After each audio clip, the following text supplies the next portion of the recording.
How it do, how it be, how it is, everybody. Welcome in and welcome back. It's Thursday, which means you're jumping back into rotten Toil. Very excited to be getting back into this cold holy proxy war that we have been kind of touching base on. I'm actually gonna go to the map right out the gate. There we go. This is the new world map. Here we have the continent of Whistland. We have just moved from Toil over to Rowit. We're looking into the disappearance, nay, the slaughter and kidnapping of the Eld the Interwary, which is a druid circle who, they're like the great Library of Alexandria. They were the lore keepers. Even the churches, whose histories go as far back as they can, rely on this druidic circle, which has gone missing. Our amazing Cygni, also being with the wildfire circle of druids, is also invested in looking into what happened here, and the party is looking for answers in general as to what the evil god Despair / also known as Tenebris is up to. We're going to get to some of those answers tonight, and we're going to give a lot more questions, as is our want. But I am so glad you're here. I hope you get caught up. If you want more D&D of this campaign or any of the 3 other weekly streamed campaigns over on the YouTube, it's called Longshot. 7 years of multiple campaigns a week over on the YouTube. If you've got the itch, we've got your scratch. And we are also a phenomenal community over on the Discord. If you would like to become closer to the community, we got memes, we got theory crafting and stuff like that, but most importantly, we got bingo. Big ups to Audric, who has posted the bingo link right there in the Twitch chat for everybody. If you do win bingo, head on over to the Discord and put it in the Rotten Toil channel. We also used said Rotten Toil channel for various visual aids along the way and the like. And yeah, so I think that's kind of the brunt of those. Feel free to, of course, to hit up the Instagram if you want to see some short form of our various escapades works, as well as a phenomenal podcast. If you don't know, you can also find that on the YouTube. It's called Insight Check. And finally, if you like the art, dog me too. The art is astounding. Go check out Oddity Draw's phenomenal bean. And if you're looking to get into any LARPing, you should absolutely go over to heinefall.com. That's heinefall.com. I go every year. I brought my sister this last year just to show how much I endorse this. She had a blast. She was in 6 large-scale battles a day while I was doing political intrigue and making introductions and stuff. Oh, it was fun. Yeah, it was fantastic. That's it for me. Let's go to the cast. Let us start ourselves off with the Hannah Harper. Oh God, I was not prepared to go first. Also, hello, it's me. I was made fun of just before this because I didn't follow people, and so I'm going through and I'm doing it last minute. Hello, my name is Hannah Harper, and I'm an idiot apparently. No. I'm also a D&D content creator, and I play Cygni, a low guy who is a much bigger guy, a giant furball lady druid, who's got her head in the clouds, her socks in the dirt, and her pockets full of berries. I want you to know real quick, I bring that up to other people. I bring up the socks thing. I bring up the stockings. Yes, absolutely. Running around in the woods in the dirt in your socks. Look, all I'm saying is, like, mother, like, imaginary child, because not to put my grippers out, but I also have my long socks. But you're not out in the mud! But I You're could making be, sourdough and that's bread. the important. Just like Cygni, my little guy. Cygni's feeling excited to go on a little adventure and is excited to get started. Hell yeah. Pass it over. Pass it to someone else. We'll pass it to Jet, because they were here last week. Yeah, you. Hi. Yo, what up? I'm Jet or Pingu. I'm Cos.Pingu across the interwebs. You can find me here on Thursdays playing as Lux, and you can find me on Tales Guild on Tuesday playing as my Stargirl Astra. I'm playing Lux tonight, who's a bitch. I don't know. I'm trying to think of where Lux is at currently, besides just like, oh yeah, a warlock who's yeah. It's going crazy. Loves the Cloud Man. It's going crazy. It's going. Lord Vayant is a powerful but very man. cryptic fae, archfey, that has many questions for this physical realm that Lux is the catalyst for finding answers to. Last we left off, the party was in the city of the village of Feff. Hordle. Feff, we It's forgot fine. an intro. Jared. Oh, I did You it again. forgot Jared. You forgot Jared. Jared, go. I'll Jared, run go. over and I'd hug you never right forget now. about you. I'll do it. Do I'll it. hug you right Bet. Bet. Go. Buckle in, Go. Jared. Go. I'd never forget Run. about you, Jared. Embrace. Do this. We would never forget about you, Jared, except for Feff. Feff would. And that's why he asked Might as you well. his condolences. Embrace. Oh, how touching. This is the kind of love we have here on the Longshot channel. There he goes. Oh, Lord. So yeah, I'm Jared. I don't do anything on the internet but this. But Owen is the resident ex-soldier fighter. He doesn't sleep well. He has really rich parents.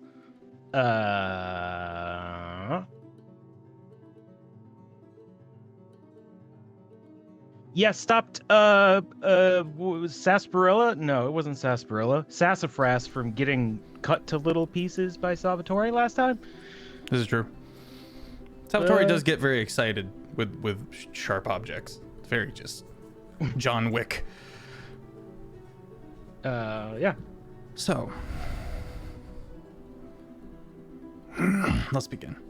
As you're walking away from getting a bit of information about what's going on in Hordle entire, gather yourselves kind of in this main roadway. Everyone make a perception check for me. You've just walked away from the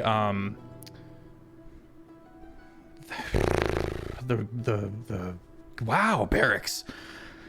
Sorry. just starting up. You just walked away from the barracks. You just got a bunch of information. They are looking for this vigilante turtle, this dour Jaren. 21. 21, okay. 21. What else we got?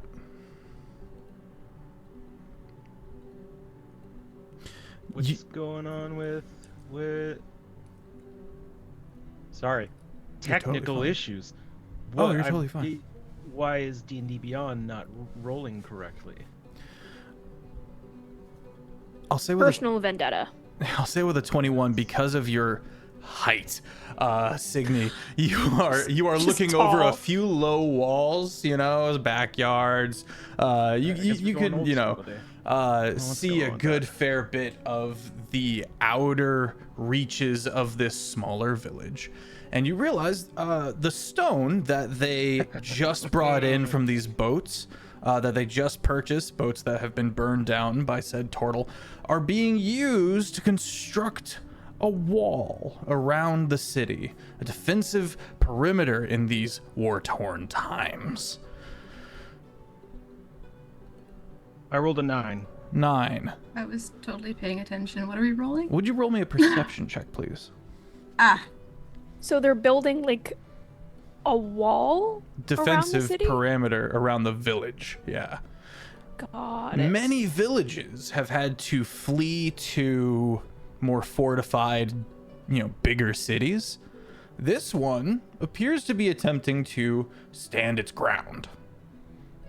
And we had gotten last time as well that there were sightings of big old dragons as well along the road they were supposed to be heading People up. Do I think maybe it's think dragons. or that people were getting snatched People by are getting something, yoinked into the sky. They know it was upward. which we'd assumed a dragon or some kind of flighted being. Maybe that has something to do with it. You've gotten a lot of experience of late with dragons. Not pleased about it. And a lot of people are jumping the gun, maybe a bit, about Right. said dragon activity. About, oh, well, it's definitely a dragon. Yeah, well, dragons are everywhere. We got dragon riders. There's a few wild ones. People are jumping to an obvious conclusion, and that's a little apparent to you guys. There's a bit of a a fear of dragons, as it were. Like, God knows why. Speaking of, Lux, what'd you get on the perception check? Dirty 20. Dirty 20. Excellent, fair. The dot in the sky that looks like a bird is not. It is much farther up. A much bigger creature. And you can see the swish of the tail as a dragon high in the sky kind of glides in a slow circle. Does it look like it's heading downwards? Nope, it's just chilling. Okay.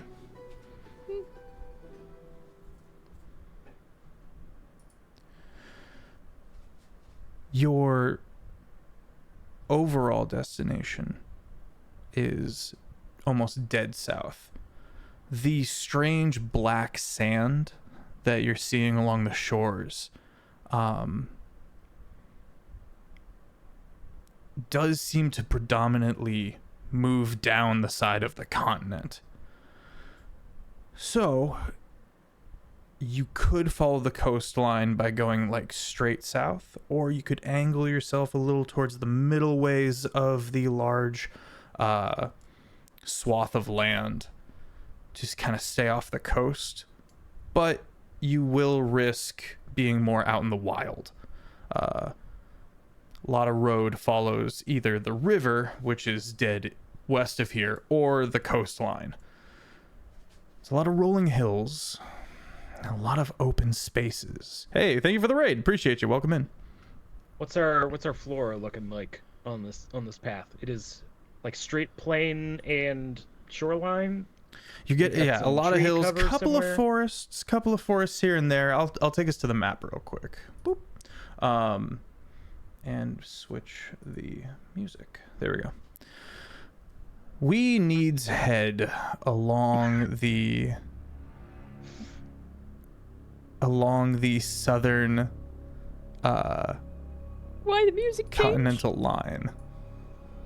Mm-hmm. Just setting into the tone. Just setting into the tone. Thank you for the follow. All right, so we're headed directly south from here, either along the coast or through this kind of plain or heading forward. south I know or that southwest. there was also the possibility of like there was some kind of mountainous territory that we may have wanted to avoid as well. So that's at the end of your journey. Got it. On the far side of the mountain range where your destination is, on the other side of a mountain range, is a place to be avoided. Now, obviously, we can go snoop around if we would like. That would be quite fun. But Lord Van Haverbeek,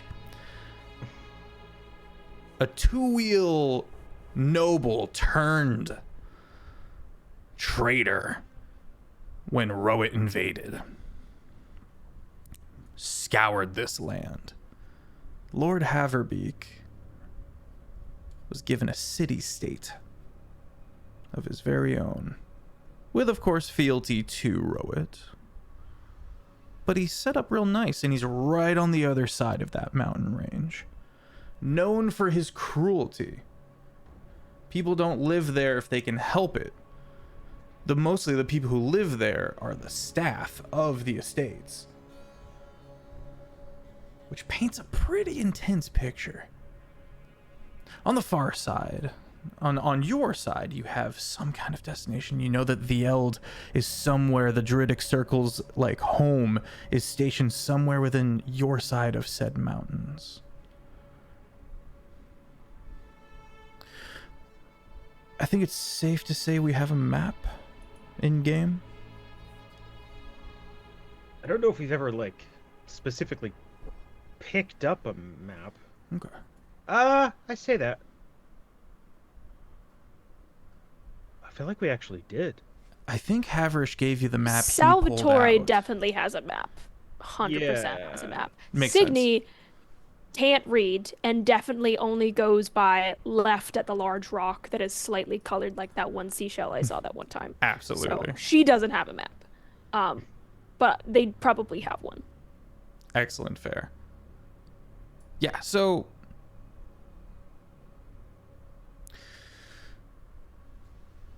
None of this black sand is marked. You don't see any other civilizations marked down, but Cygni, you as a druid, and I would say Lux, you as a person with a secretive faction would know there's probably, where there's wilderness, there's people hiding in mass.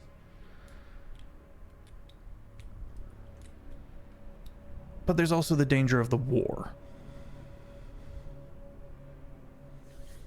Is there anything we would like to do here? Do we want to set out? There's a whole bunch of... I basically just laid a bunch of, like, unanswered questions in every direction. Well, in here and the south and southwest.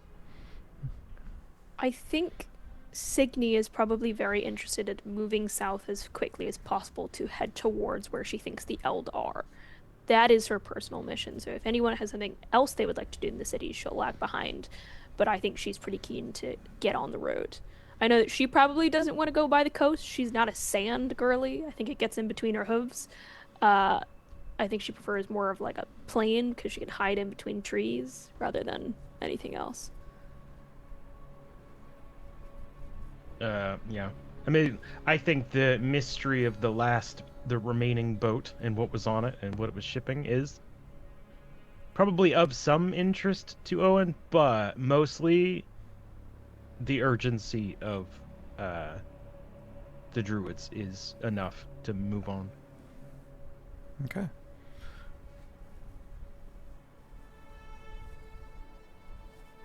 Do we need any other supplies before we hypothetically head south? You have enough traditional supplies. If there's anything else you would like to explore or develop or cook, I'm all ears.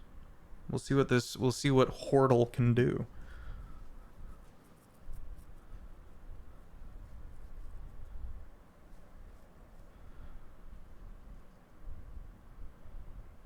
Is there anybody nearby in regards to the people that are kind of working on this wall, or if they built it up? Is there anybody that looks like, hey, I'm a construction worker and would know what's going on here in particular? Yeah, you can see them. You can see them all about. You see one or two people that are kind of. They're not like lounging, but they're standing back and they're on a bit of a platform, kind of overlooking the construction of the wall. And he's turned and he's yelling up at a guy on a second floor building, and they're having a bit of a argument. Dies down a bit when one of the like larger stones falls off the side of a wall. Something's gone wrong, and a lot of people like and just try to like get out of the way. Rocks fall. NPCs die. Okay, a surprising amount of dexterous workers all manage to skedaddle and dive out of the way as one of these car-sized rocks just thuds into the ground on the inside. The man on the roof kind of tries not to emote in frustration before pulling up a scroll and starting to read some information. The guy on the platform quickly like hops the railing, hops down, and starts checking on everybody and making everyone get back to work and bringing in emergency people and just trying to do damage control. This is all by the newly forming main gate. Got it. I think Cygni will probably sidle up next to a frazzled looking worker and we'll just go, "You're right." I am okay. There's something that I think might have been coming. They weren't listening to what we were advising. Oh, are you an experienced wall builder then? Yeah. Been here for a month or two now. But from the capital, from the Great Dam. Oh. I see. So, what exactly are you attempting to keep out? Well, Looks up to the sky a bit, looks around. With despair mostly backing off, the support is also lessening. And it's been made quite clear, if we want to be saved, the easiest solution is to head towards one of the cities. Looks around. These people here have too much to lose. This portal is growing. It's one of the few, it's the closest places between the river and the coast. This river goes all the way to the capital and the center and along the border of Toil. So this is a major throughway for mercantile, for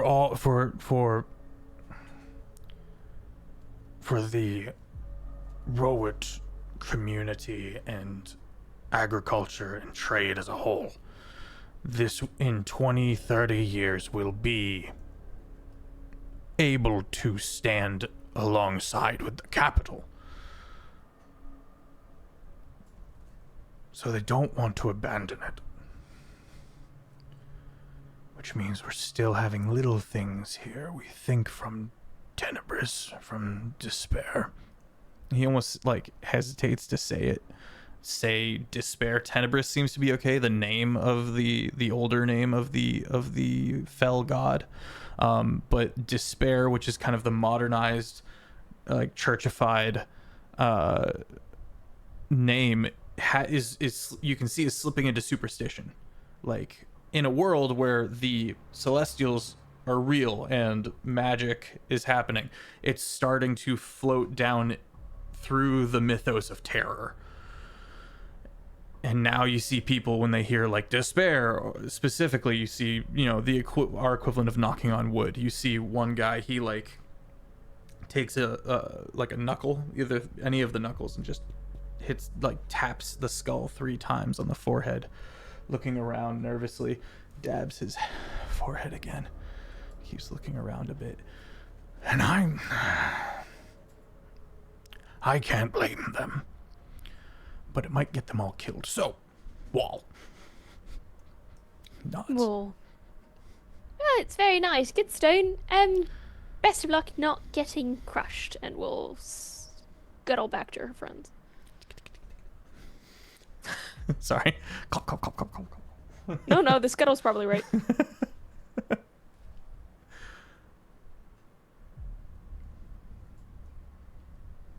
So, heading down south, staying for the evening, or heading along the beaches. I say we just move on. I will vote against the beach, though. That sand throws my sword off, so... Fine by me. Lux, any opinions? That's weird. Yeah, let's just go. Okay. All right, decisive, and we'll begin heading down south. Okay. Everyone roll me a D100. And a perception check. But why? Oh, both. Yay, both. Let's see what the D100 says. It doesn't actually... Where are my 100s? This is the only game I actually use them in. Alright, 43. 43. I got a 14 and a 24. A 4 and a 42. 42. Let's go. Sorry, so you got a 14 for the perception and a 24? No, 14 on the D100 Oh. and 24 on the perception. Oh, are we percepting? Yes. I got a 10 on perception. Okay. +3. Alright. Oh, yeah, not much better. 7. Excellent. much Fair. worse. The first couple of hours are relatively tame. You do note 3 other dragons coming from the west. And that causes the one high above to flee. Flees south for a while, so it kind of comes overhead. And then before banking around. And the other dragons seem to chase. You can see the dragon riders casting spells at a distance, and so high above you, you can't even hear it. There's a battle that takes place.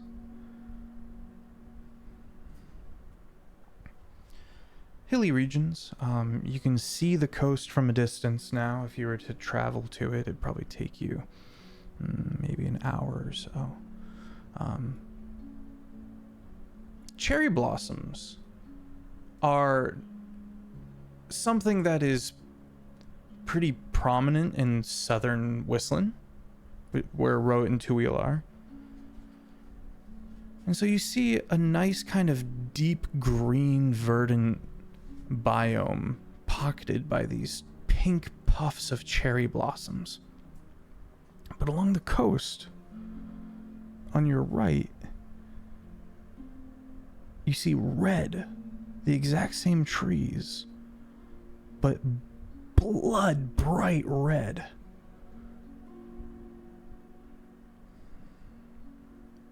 Unnerving. And that's within the black sand.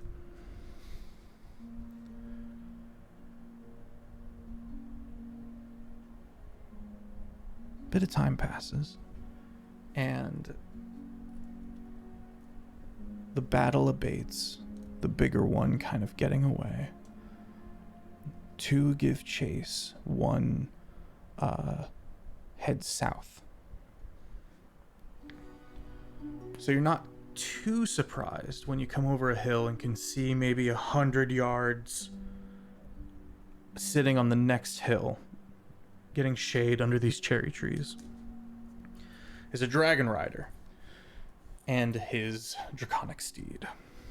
The kind of white-green dragon curls around the hill.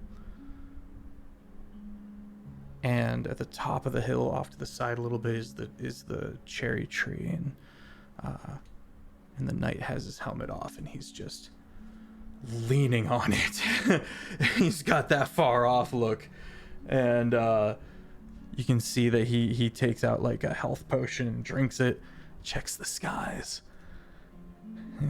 Doesn't even notice you guys, but you don't know if the dragon picked up on your location as you kind of crested the hill and kind of paused to see how you want to, react to the situation.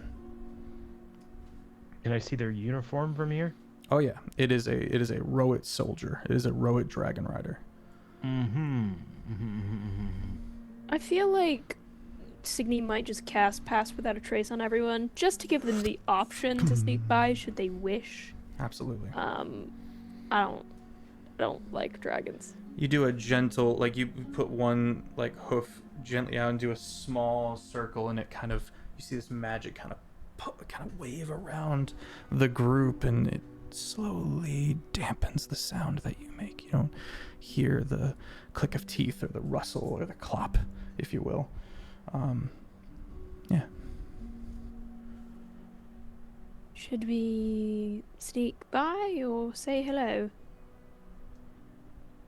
I don't know if sneaking is going to work with that dragon, but we could give them a very wide berth.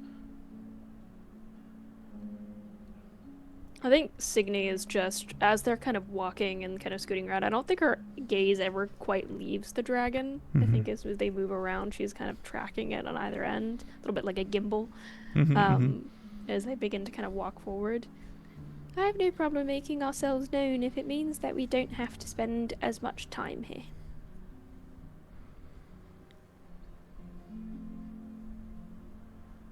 It just depends on how little suspicion we can draw. Sounds like a wide berth. Let's go ahead and get our stealth checks if we would like to stealth, and anyone who is just kind of ambling by, keeping an eye out, may also just pass along with or go around the other way. You do get a definitely plus trying to be 10. sneaky. Okay. With pass without a trace as well. Come on. Let's go. I rolled really bad. Yeah, same. Where's my Plus 10. 27. Very nice. 16. 16. 22? 22. Yeah, we're gonna start getting some. Cygni, you said you were 16? 27. 27. I'm so sorry. Owen had the 16? I had the 16. Okay.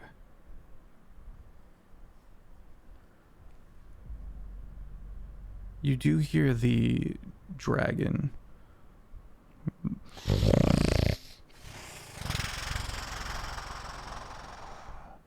and you hear it kind of lift its head and peer around.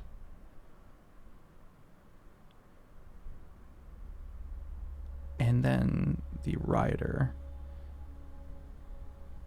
turns and goes,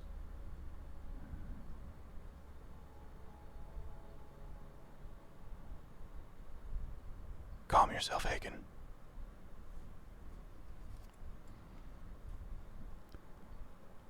This is no time for rabbits."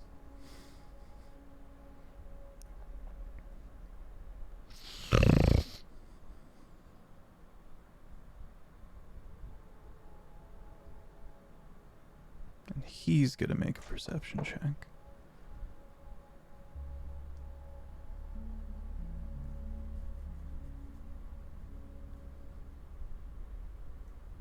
Is anyone out there?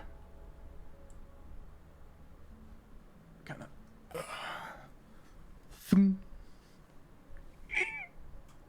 I was gonna say the helmet will help him see better for sure.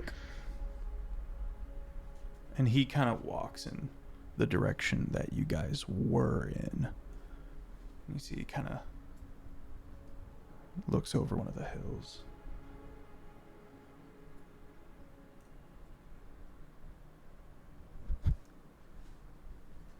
Returns to the dragon. Quickly gets up onto the saddle and takes off. Spooked. Lex is gonna turn to Owen.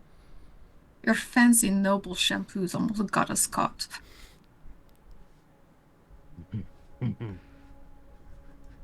Yeah, certainly not my clanky armor. That's well, it's not. My armor's not that bad. It's definitely magicked and very nicely done, so that I don't make a lot of noise in it. Mm-hmm.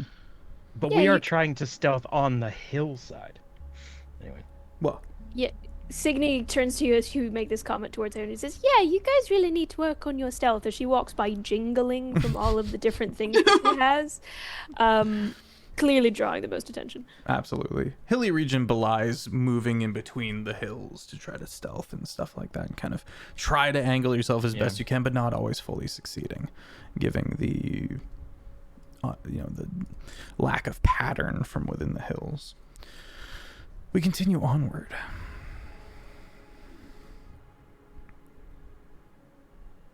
You begin to see more signs of a war-torn land. You start finding these obliterated areas with different magical effects, residual magics from multiple high-level casters on Dragonback tearing into fell celestials and vice versa. Predominantly, the areas are bleached of any color whatsoever. Intense radiant damage. But there's also little other things here and there. At one point, as you guys are walking, are we sticking to kind of a path, or are we cross country?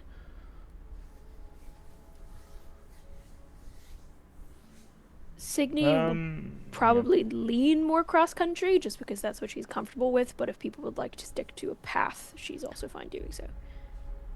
I think Owen also votes for path. The last Votes for thing he wants path. to do is get spotted by Up to you, Lux. military. Lux was voting for cross country. Okay. The paths aren't safe. Okay.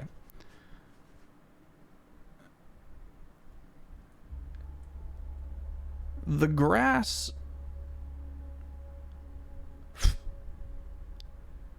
turns towards you. You guys stop because it's a lot of grass that does it. It's pretty noticeable with our high passive party, as all the different little blades of grass shift as if they're leaning towards you or reaching towards you. The swath of this is all before you, and it eventually gets patchier and patchier, but it's not a proximity thing. It all acts like one thing, to be clear. As you're able to kind of move along to the side or step back, kind of follows you. Cygni will cast Speak with Plants and simply say, "Got a staring problem, pal."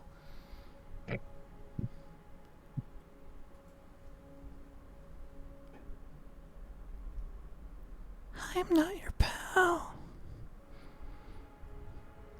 But maybe we could be. Okay. I think Cygni starts like hunkering down, hikes up her knees in the middle of this thing, and like gets face to face with a particularly tall thing of grass. It looks a little bit like those like garden eels or whatever that kind of come up in aquariums. She goes, "And how would we become friends?" I don't know. What's your name? Actually, I'm gonna roll to see whether or not Cygni would have any foresight about giving her name. Can I roll a history check to see if she'd know anything about like Fey rules? I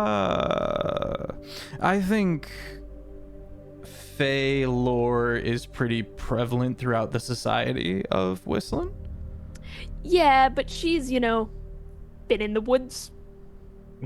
You are yeah, you did kind of grow up very, I believe, rural is the term. Yeah, pretty rural.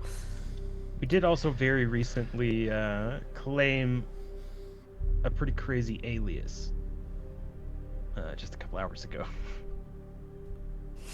I don't think I'm gonna bring back Bob. Yeah, I think she'd have to force it and be like, it speaks, it's asking my name, and see if anyone will stop her. My name's well, it gets complicated, but my name is Don't give your name. Bob. My name's Bob. Hi, Bob. Pleasure. So I am Herosifax. Herosifax. A lovely name, really rolls off the tongue. So, Herosifax, can I ask why you're kind of following us? Oh, you were about to step on me. Oh, I'm so sorry. My bad. No, it's fine. Why don't you come a little closer? And why would I need to come closer? You wish to be stepped on. I knew a lad like that back home. Doesn't fully understand what you mean. Being what it is before it says Get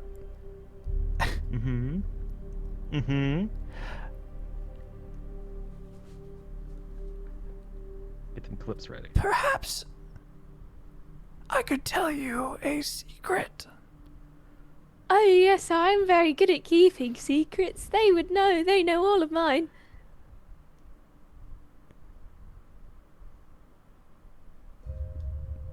The grass on the sides of this kind of patch that is reacting seems to slowly churn, like the dirt kind of moves forward, and where it ends the churning, the grass begins to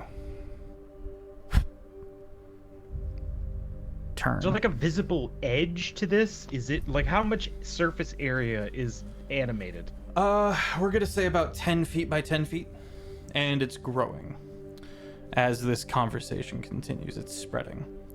I was gonna say like visibly, because it is grass. Yeah, that's the churning of the dirt as the churning of the dirt slowly spreading out around Cygni. Would you but reach out your hand? Well, not until you tell me your secret. That's how I'll tell you. All right then. And we'll hold What? out a hand. Okay. She has no self-preservation. Yeah. We're gonna roll initiative. She's also saying this. Oh fuck. Look, Cygni's a little guy who trusts plants that whisper in her ears. And this is why you don't touch grass. Touching grass turns out overrated. Alright, what's that? My dice got stuck in the dice tower. Okay, I'm liking that. I'm liking that. I'm liking that. I'm liking that. 20 for my initiative. Nice. 9. 11. 9 for Cygni, 11 for Lux. What's your dexterity? I also rolled a 20, Owen. Oops, me? Oh, +2. Yeah, I'm not very fast. You will be going first. So- That makes sense. Owen, Herosifax, Lux, Cygni. That's the turn rotation. Owen, you're up first as you watch the blades strike up into Cygni's hand. Gotta roll the hit. Oh dear. Does a 18 hit? I believe so, yes. Okie doke. Very sharp. Very sharp indeed. You take 10 piercing damage. Ooh, ow. Owen, Yo, what the fuck, Herosifax? I thought we were friends. you will be my nutrients.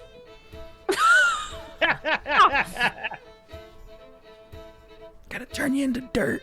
Yeah, it's not too bad a fate, I suppose.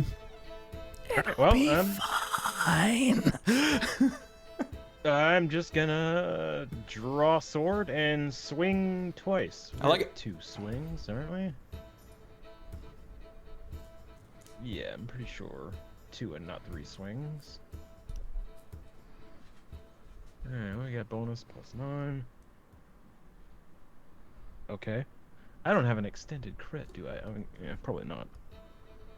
Alright, first swing is, friggin', like 28. to hit. Oh, yeah, that hits. And then second swing is a much less impressive 12 to hit. 12 does hit. Oh, heck yeah. Alright. I have to do all this nonsense manually now since the dice roller is broken. I'll take that, though. Alright, first swing is gonna be 17 damage. And that is magical.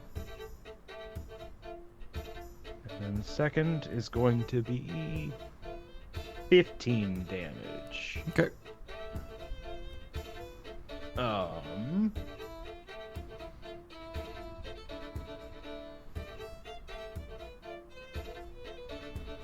Yeah, I think that's gonna be fine. Okay. Is that your turn? It is. Okay. I just swung sword on grass twice. So Yeah, you carve into it. You slice Yeah, into it. just hitting It seems the like ground. it seems like it is the grass itself and not the dirt. And this is accentuated by it attempting to pull Cygni into said dirt. As it does so, it pulls in like paper from where the arm is that the hand is touching, pulls in like paper, exposing dirt and all of the bones beneath. Cygni, make an athletics or an acrobatics as it attempts to pull you down to your shoulder into the earth and slowly continue trying to pull you down into said earth. Oh dear. I like the idea that the knight, the Roet knight, has spotted the fight, and it just, why is that guy swinging on grass? I don't understand. Nat 1, baby. Nat 1 Hell does yeah. not beat my 16, unfortunately. No. So you are grappled and down to the up to the shoulder. You go into the dirt. You feel your arm scrape against lifeless bones that have been buried and used as sustenance before you. Ooh, timing. Right. That's gonna be my turn. You're gonna take 6 damage, piercing. Lux. So Lux would have had her scythe out this entire time while we were traveling. She doesn't trust the area. So it's already out. She doesn't have to summon it. It's in her hands. She's going to swing 3 times at the grass with her scythe. Which Start threshing the it's wheat. very much Start just absolutely using a scythe for what's a scythe used for. Exactly. Like the original intent of the scythe. exactly very It's odd for her. amazing. I always knew you'd make a great farmer, Lux. The first one is a 22 22 hits. to hit. The second one is a 25. 25 hits. And the third one is 14. 14 hits. Oh, slay. Oh, D10s. we are at 3 attacks, by the way. I only attacked twice. My second D10. Do it next time. What is a dice? What do dice look like? Here we go. So 10, 9, 5, and 10 plus 9 plus 5. 25. And 24. 24. Yes. Yes. And then I'm going to use my yeah, she likes Cygni enough that she'll put a smite into that. Why, thank you.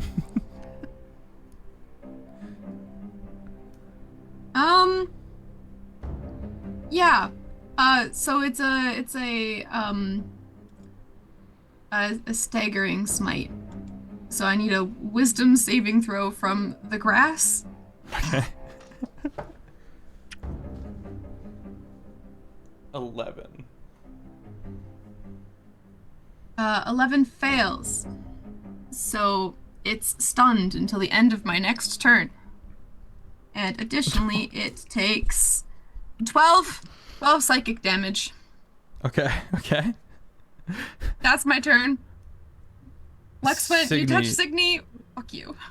Cygni, you hear the mind take psychic damage and begin to bifurcate, not fully, but into the various other little minds that is this grass, before it continues to try to keep its it's just fucking stun locked right now until the beginning of Lux's next turn. Cygni, your turn begins. Great. It's got a hold of me. Mm-hmm. So I am going to... I've essentially got my hand inside of it, right? It's wrapped around your hand and arm and God. shoulder, and it's pulling you down to the dirt. Lovely. I think, considering that, we're gonna do like a burning hands. 'Cause it's already Yeah, got that's a me. good one. It seems like That's a a reasonable good thing. one. So I'm gonna need a dexterity saving throw. I'm gonna cast it at, we'll do 4th level. Lux, do I fail? I am stunned. I can just look up stunned. If you're stunned, then you do automatically fail. I believe. automatically fail roll your damage. Great. Hey, what up, Sully? No, don't worry. Jade's still with us. He's just they weren't able to make it tonight specifically. Don't worry. A quick 14 fire damage as this thing erupts in flame. Additionally, I'm going to Bum bum bum bum bum bum. I'm gonna do a little bit of a lesser restoration on myself. Okay. In the meantime as well. Slay. Cool. Excellent. Fair. Is that your turn? That's my turn. Top of the round with Owen. All right, we're just gonna.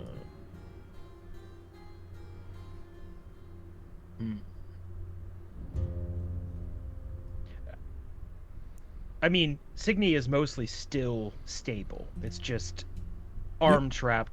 Doesn't necessarily seem to be taking damage. So I am going to Just continue slowly to attack. sinking into it. I'm like, it's fine, guys. I'll just become one with the dirt. We all do this eventually. It's All fine. right. Yeah. So I will just attack again. He's like, yeah, all right, okay, all right. Okay. It's fine. Just take your time. I'll be good. No, it's okay. No, you do you. I'll be alright. I'm not taking any time. Just do the Terminator thumbs up as you sink into the grass.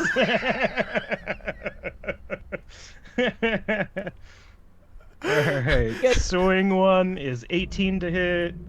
Swing 2 is another 28 to hit. And swing 3 is a crit. 3 hits. And one of them, double the damage die. Let's go. All right. Let's see here. Oh, yeah, that was atrocious roll.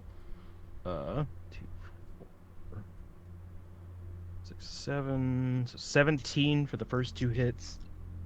Oh. So 17. Write that down so I don't forget. 17. All right, we got 10, 15, 17, and then 22 for the next set of damage. Okay, very nice. 34 total. It's still kicking. It's taking a good bit of damage. Yeah, I think that's it. That's my turn. Okay.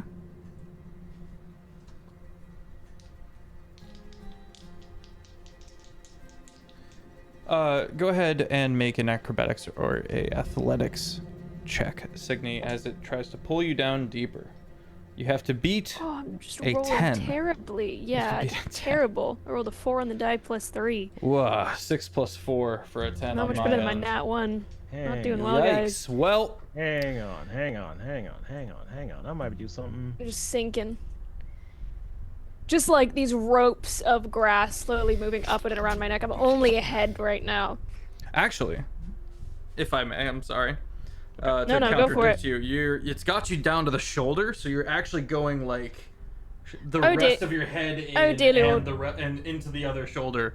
We have a foot up. We're just disappearing It's slowly. just a stocking waving Just about two, madly. two differently colored socks waving in the wind. I can't believe you hate them that much. It's not even that I hate them. I'm just like so thrown off. It's fine. It honestly is fine. It's amazing. You hate my whimsy, and I won't stand I for it. would never. How dare? Thinking for it turns out though. Why would I need shoes when I've got hooves? So no, you know what? Never mind. No, fight me on this. So I'm not even like mad or anything like that. I swear to God, I'm not. I'm just. Does the hoof like cut through the sock, or is I need it it. full I sock need. around the hoof? I need. No, I need it on a shirt. Feff is pressed about my grippers, and that I need it there. I need it on merch. Oh my God, I broke him. Did we cover the damage you would have taken yet? No. Okay.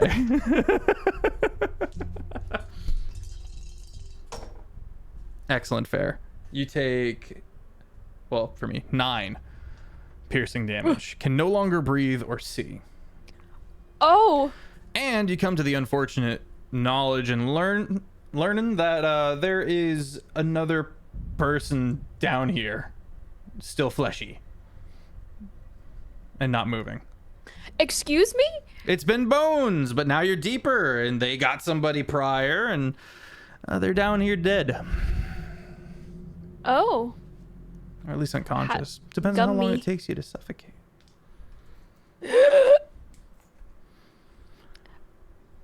My telepath is coming in handy. I start screaming in Owen's head. Oh my God. Amazing. I think there's a person down here, and it's not me. Lux, your turn. Yeah, I'm just gonna keep swinging at it with my scythe. Okay. Yeah.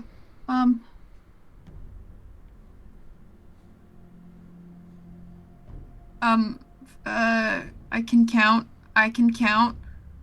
13. To hit. That hits. 16. The hit. Actual hit. And then a nat 1. Okay. So I'm assuming that hits, right? Mm-mm. No? You do hit What? Cygni. Well, it hits Cygni. What? For certain.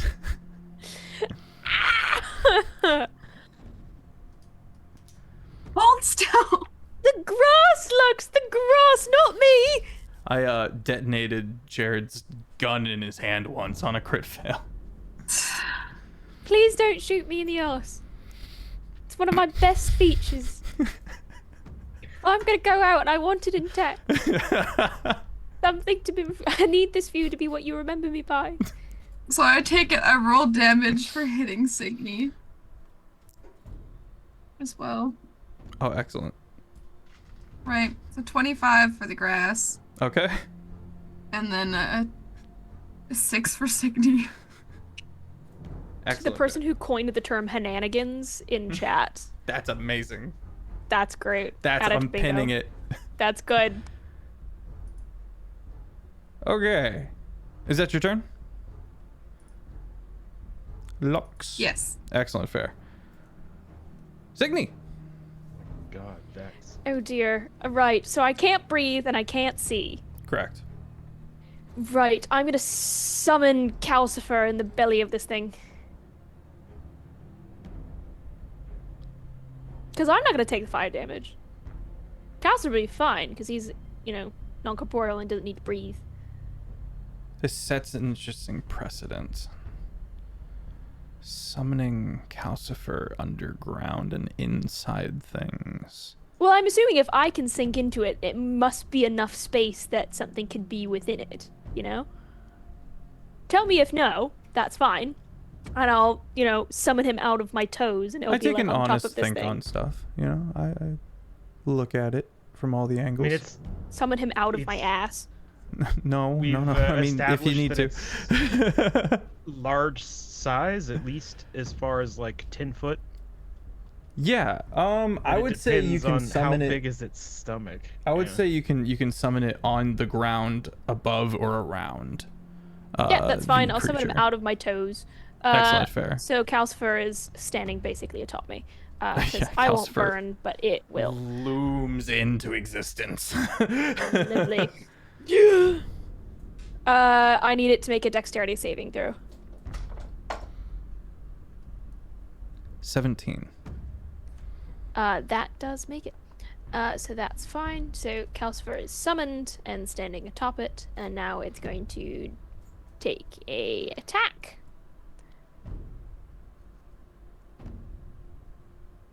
Uh. 22 to hit. 22 hits. Lovely.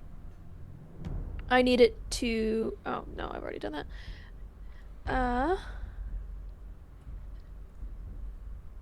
And then I also have Enhanced Bond, which will give me. Dun, dun, dun, dun, dun. Dun, dun, dun, dun, dun, dun. Oh, that's D8. I gotta stop doing that. This is the second time I've done that tonight. 14 fire damage. 14 fire damage. Takes 28 fire damage.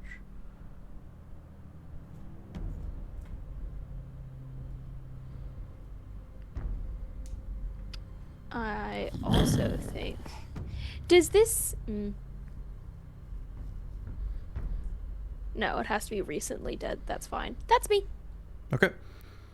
Do I take extra damage for having been in here around and not been able to breathe? No. It's a while, right? Before you start taking suffocation damage. Actually, It's like con-based. upon suffocation, you just die. tone shift on the music. That's where we're gonna grab our break. Wait a minute. Oh, hold on. Oh, hold on. Weird moment. Wait a second. We'll be right back, chat.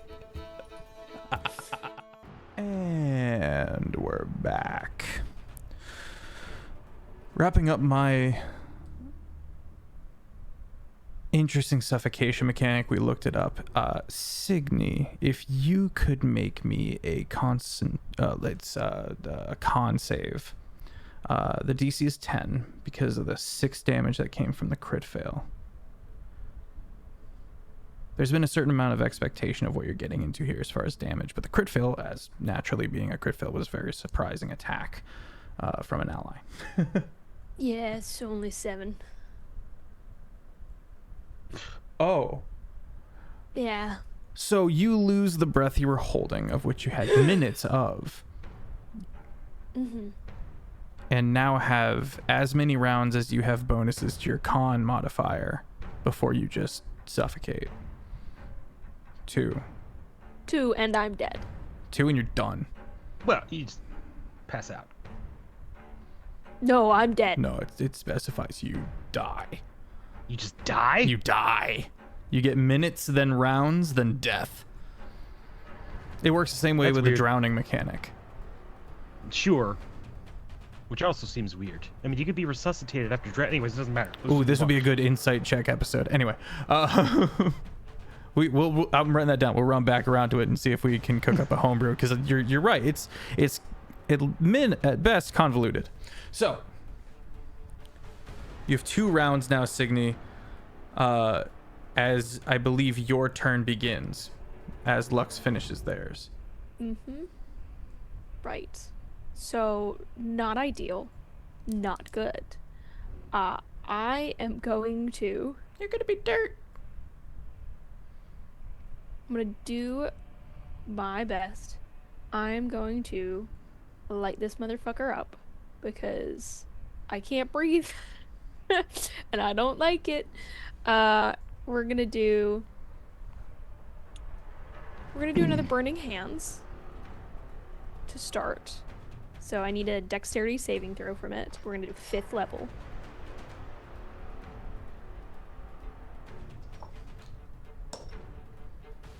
Fails. Okay. It is going to take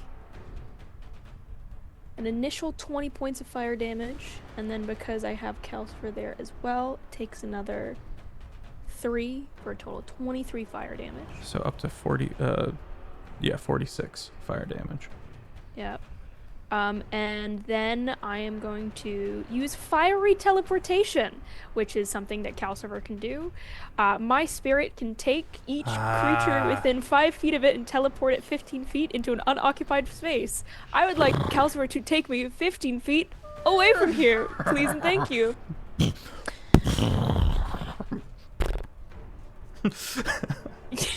Nice. Dun dun dun dun dun. Yes, that is what it's going to do this time. It's going to get me out of the pit. Thank you, Calcifer. Dear Lord, I usually like touching grass, but that wasn't quite the pleasant sensation I'm used to. Good boy. Clop, clop, clop. Small horse noises. Small horse. Oh, he's a big boy. Oh no, not physically. Just a little. Just little guy noises. And that's everything you Putter. can do this time. Calls for putters. Okay. Top of the round with Owen.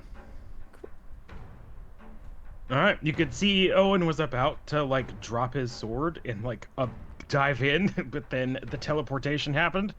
And he shrugs and he just goes back to lumberjacking this freaking bit of lawn. All right. Excellent fair. Roll to hit. Yeah, I don't think I've used. That's a new ability, so my horse can now teleport me places and any other willing creature. Hell yeah. Very nice. It's a dirty 20. Let's go. Start. And then a 17 to hit, and then a 17 hits.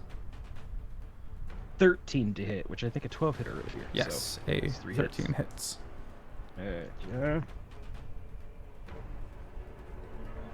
see. Okay, it's not so bad. 6, 12, 17. Oh, that's right. 27 plus another. Oh, 27. Let's see. 27 plus 17. 27 plus So, 17. That'd be 44. 44, yeah.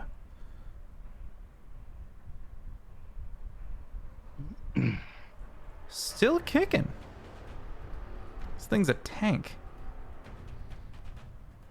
Drags people down and suffocates them.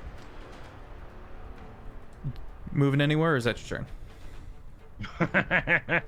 That's my turn. Okay. Let's get a move 5 feet forward. Stab up at you, Owen. And stab up at. I'm taking a picture. As it grabbing my phone. Does it? Does it? Oh yeah. It swings Sorry, on. have your moment. Swings on both of you. I'm having my moment.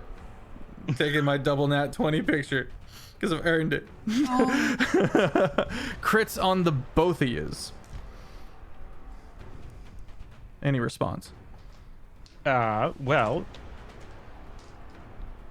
I'm gonna silvery barbs, Okay. but I can't silvery barbs both of them.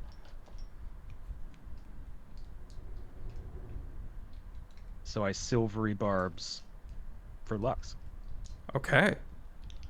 Oh, And who would you like to give advantage to? Can I give that to me? Yep. I'll give it to me. 100%.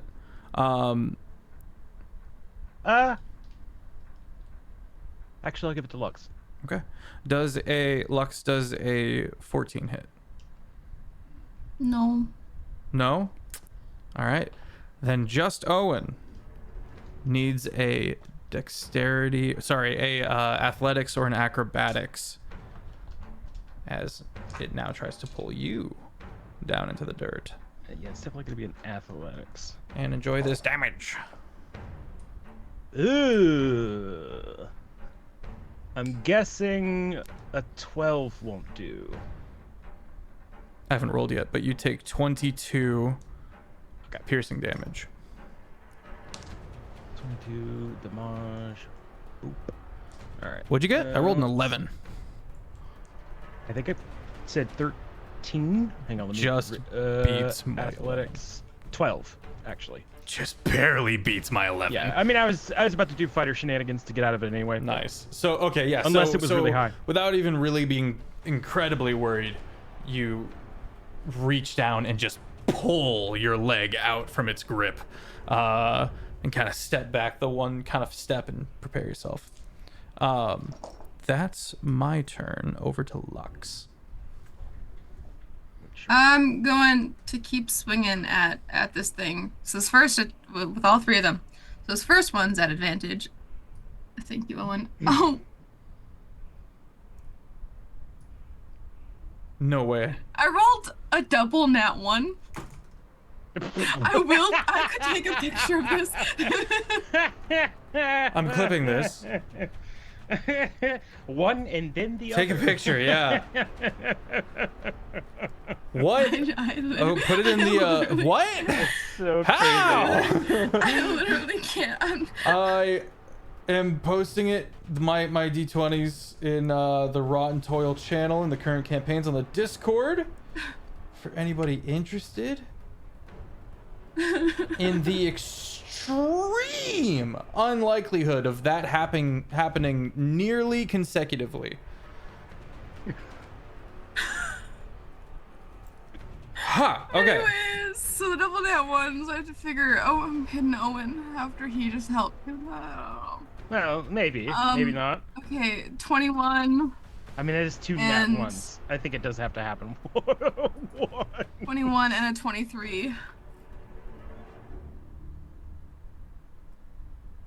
I take the 21 and the 23 would hit the grass. Excellent. Both hit. So the grass takes 10, 4, plus 8. 22. 22. Okay. which, by the way, it's necrotic damage. She uses necrotic damage with her scythe always. And what about those 2 nat ones? I shouldn't ask. There's nothing with that. Nothing happened.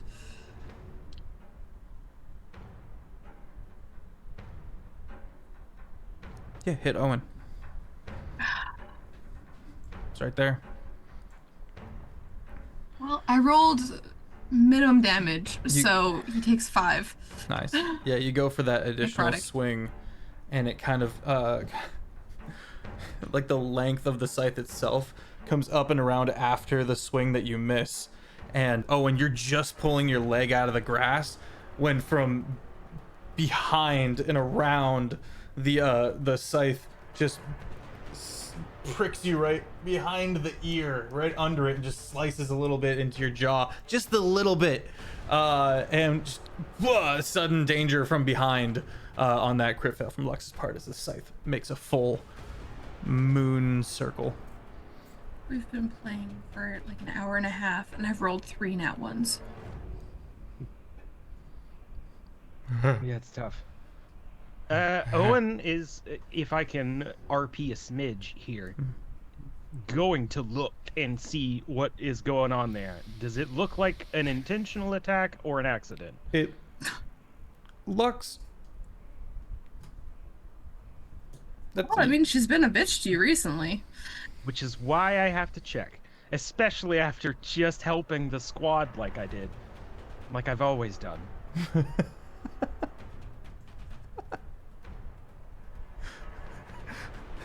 the inner party conflict is developing. The tea and the drama and the unsaid words, they're building. Anyway, what's your reaction, Lux, as you realize you accidentally sliced into Owen? Her eyes probably widen, but she doesn't apologize. She doesn't acknowledge that she fucked up. She didn't acknowledge when she hit Cygni either. Okay. But it does look like surprise and not like hostility. A little bit, but she always plays things off like they're intentional. What's your passive insight, Owen? Passive insight is 9. Oh. So not super high. So I think this continues the pattern of incompetence rather than assumed hostility. So God I damn. think that's in a worse. reference That's worse. to back when we were like climbing a mountain or something. Mm-hmm. That's so much worse than Lux's mind. I don't have any tea, but I'm not about to sip my giant thing of soup. But Owen will turn back to the fight and not do any other action for now Okay. until his turn when he maybe moves out of range a little bit. Cygni, your turn begins. Cygni has no clue what's going on, and is just going to fire on this thing. She's going to do a Scorching Ray, 4th level. I'm going to roll the hit. I mean, imagine a 17 plus 8 is going to do the job. Yeah, oh yeah. God. Great. First one is going to be 7 plus. I'm gonna keep track of this. Hold on. If I can calculate it. 17 plus 6 for an initial 23 points of damage, and then I also got to roll a d8 for each of them as well. So that's an initial. That's plus 4 for that one, plus another 4, plus 5. 36 fire damage. Ooh, how do you want to do this? Let's go.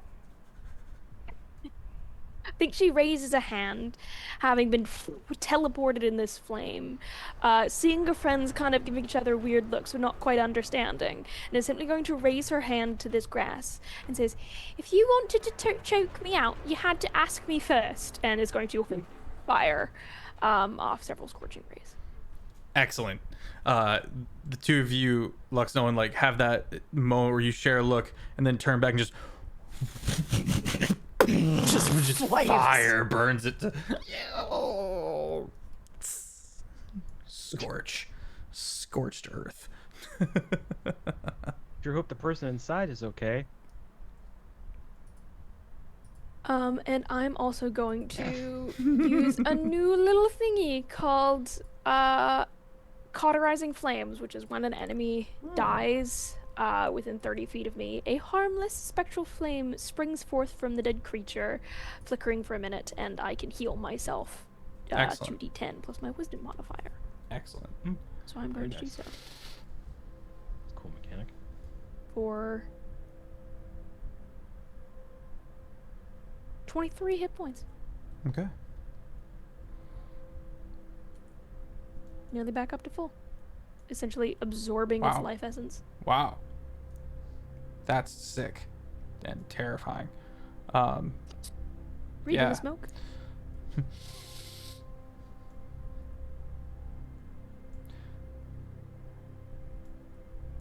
A quiet falls over the fields.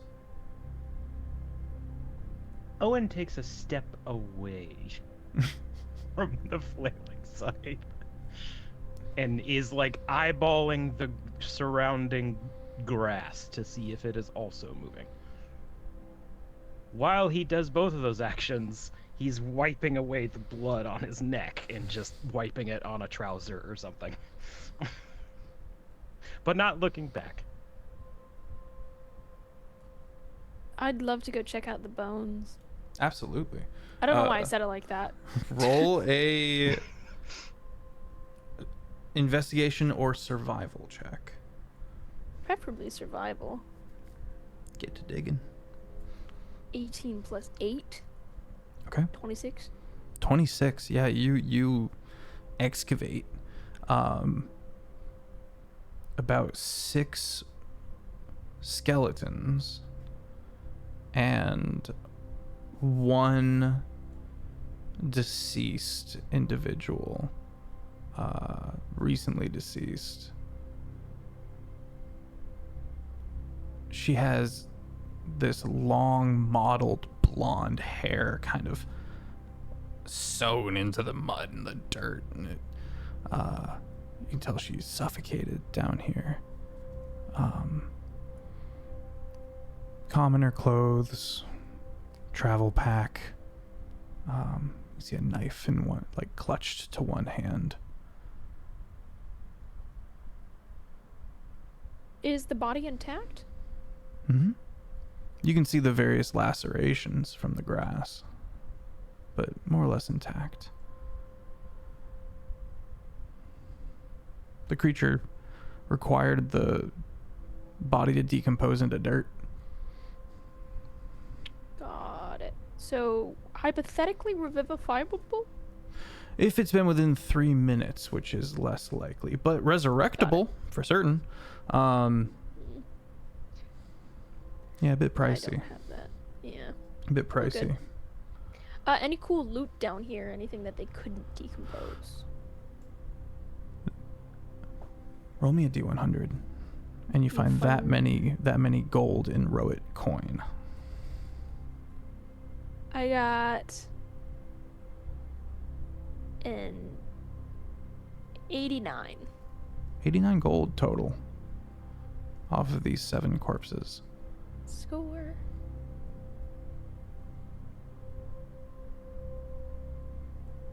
Collecting some trinkets. Some bits and bobs. Yeah. Does this look like a singular creature, or was like enchanted? Yeah, like enchanted grass into something like a swarm, but more of a plant monster, more of a plant spriggan-esque single piece of grass with many blades of grass with a unified root system that was awakened, maybe, or something akin to arcane experimenting. think Cygni will climb out of the kind of scorched earth, wipe away some of the soot and the stray blades of grass to witness the weird tension between Owen and Lux. Say, "Oh, thank you for getting me out of there. It was terribly uncomfortable." I didn't expect the teleport, honestly. Very useful. Yes, you know, Calcifer's got many talents. He can also juggle. He's just very shy about it. Yeah, you're a little, and Lux is gonna press digitation, try to get the dirt off of you, Cygni. Oh, thank you. It's quite deep. I don't have a tendency to wash it off. Using prestidigitation, yeah, that's the layers of dirt are suddenly gone. Cygni Socks looks are very clean. different. My goodness. No wonder you look so lovely all the time. You've just got that on hand. Thank you. All right. So, continuing on. Yeah, pathing along the way. As you guys are moseying,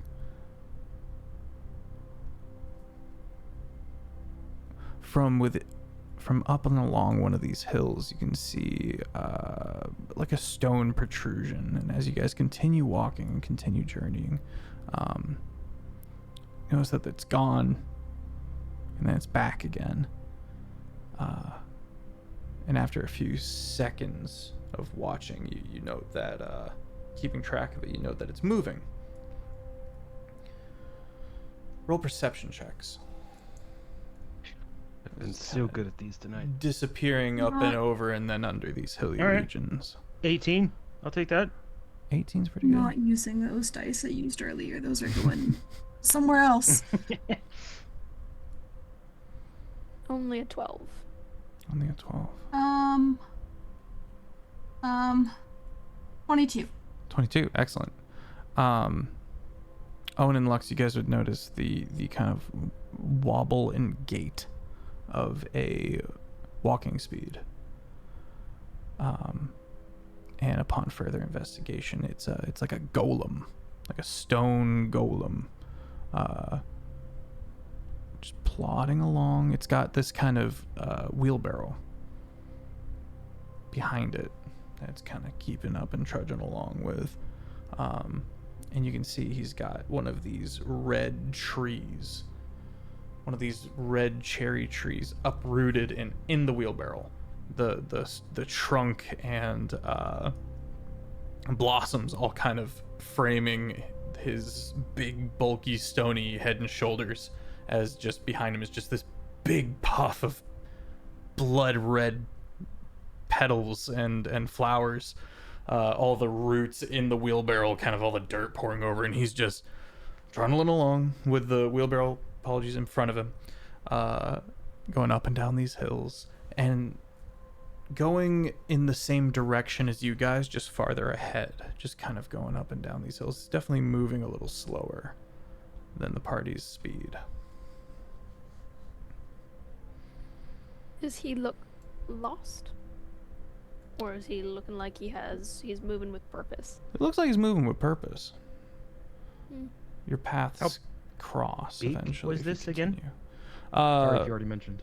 I didn't. The closer you get, the bigger you realize it is. It's huge-sized rock.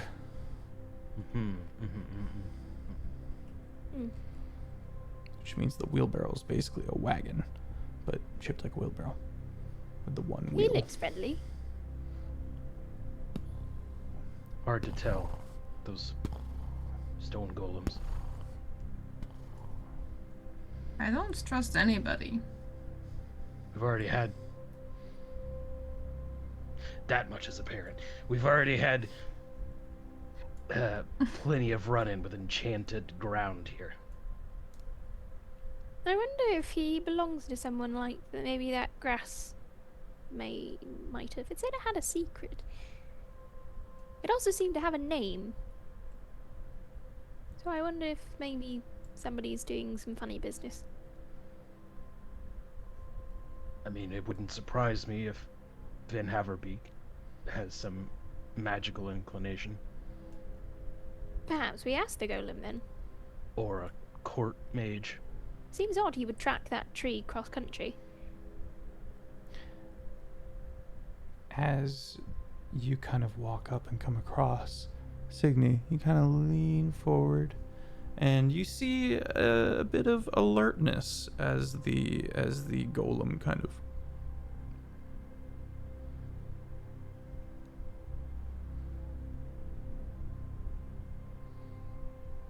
Okay. Immediate wide-eyed excitement from Cygni as she realizes this could hypothetically be a friend.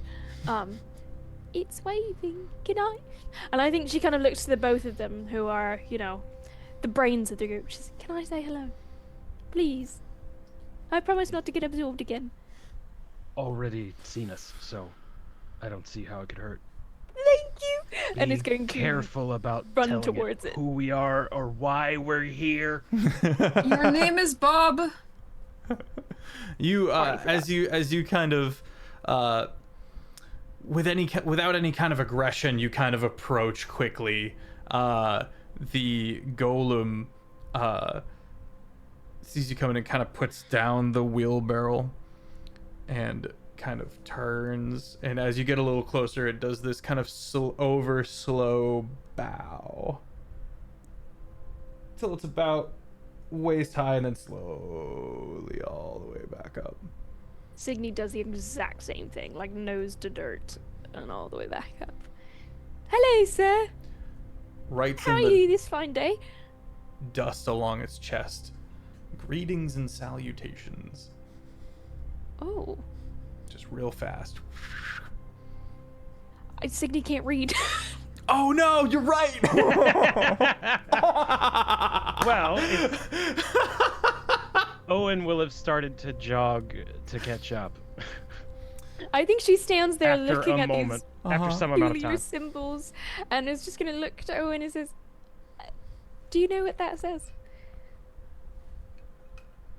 Do I? Greetings and salutations in common. Oh. With the Says sunglasses. greetings and salutations. Wonderful. Do you have a name? Selenifax.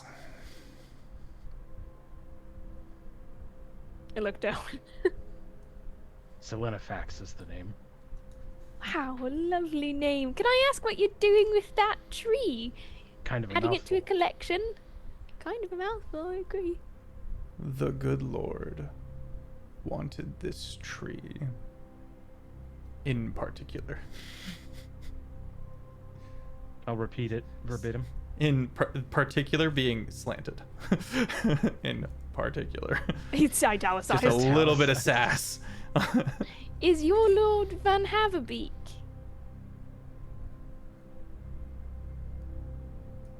Nods slowly back and forth. Did Well, he, good luck with the tree. We should really get moving on. Oh, okay. Well, it was very nice meeting you. I wish you best of luck with your plant collection. I love this fucking golem. I love him so much, and I want to take him home. You guys continue onwards. After a I while, really should learn how to read. after you have that moment, Cygni, where you're like, man, Man, it got I in the didn't realize way. that I could use it to like communicate with little guys. Yeah, for the first time, it truly meant something to me. I just, you know. It's never caused a problem before, but I guess I gotta learn.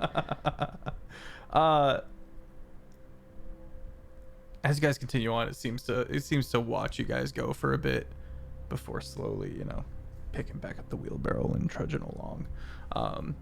Obviously, Cygni, you would keep tabs on it. You can see it for a ways off, because of the nature. And as you guys kind of round out your day into evening, as the sun sets and the 12-sided moon rises, you can see that their path, the golem, has veered southwestward, towards the river, and that lines up with having to go around the mountainside to get to Van Haverbeek, to Lord Van Haverbeek's estates.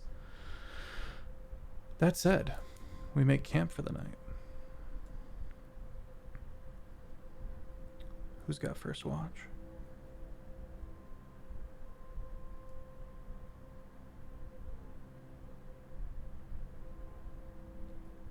I will take first watch. Because I could do it, doesn't really matter. I'll give it a go. I think Cygni probably steals like a map and is like attempting to read the symbols for the first time. Is now determined to learn how to read common, and is going to look at a map Okay. and not know what the fuck she's doing. Make an intelligence check. She is a beautiful, loving, kind person. Intelligence, on the other hand, not really her thing. Wisdom, yes. Intelligence, no. A raw intelligence check? 14. 14. Okay, not too bad. Not too bad. shabby. You grab a map, and you know names of locations, and you know vaguely those locations. So you start kind of comparing your phonetic knowledge with some of these symbols and runes that are called common, and that's not nothing. That's a start. You kind of start feeling your way through the growing pains of structuring your mind into that of written language. Yeah, it's probably like a map signed by, I probably stole it from Owan or something like that, signed it at the bottom with his full name, and I'm like trying to like read it. Or I can get the first word, which is Owen, or I assume it's probably Lord, but I've thought that's Owen, and I'm trying to sound things out. Amazing. My little hooves kicking up behind me.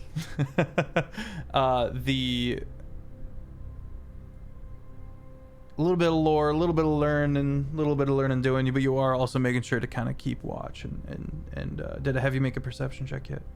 Nope, you have not. Please give me a perception check.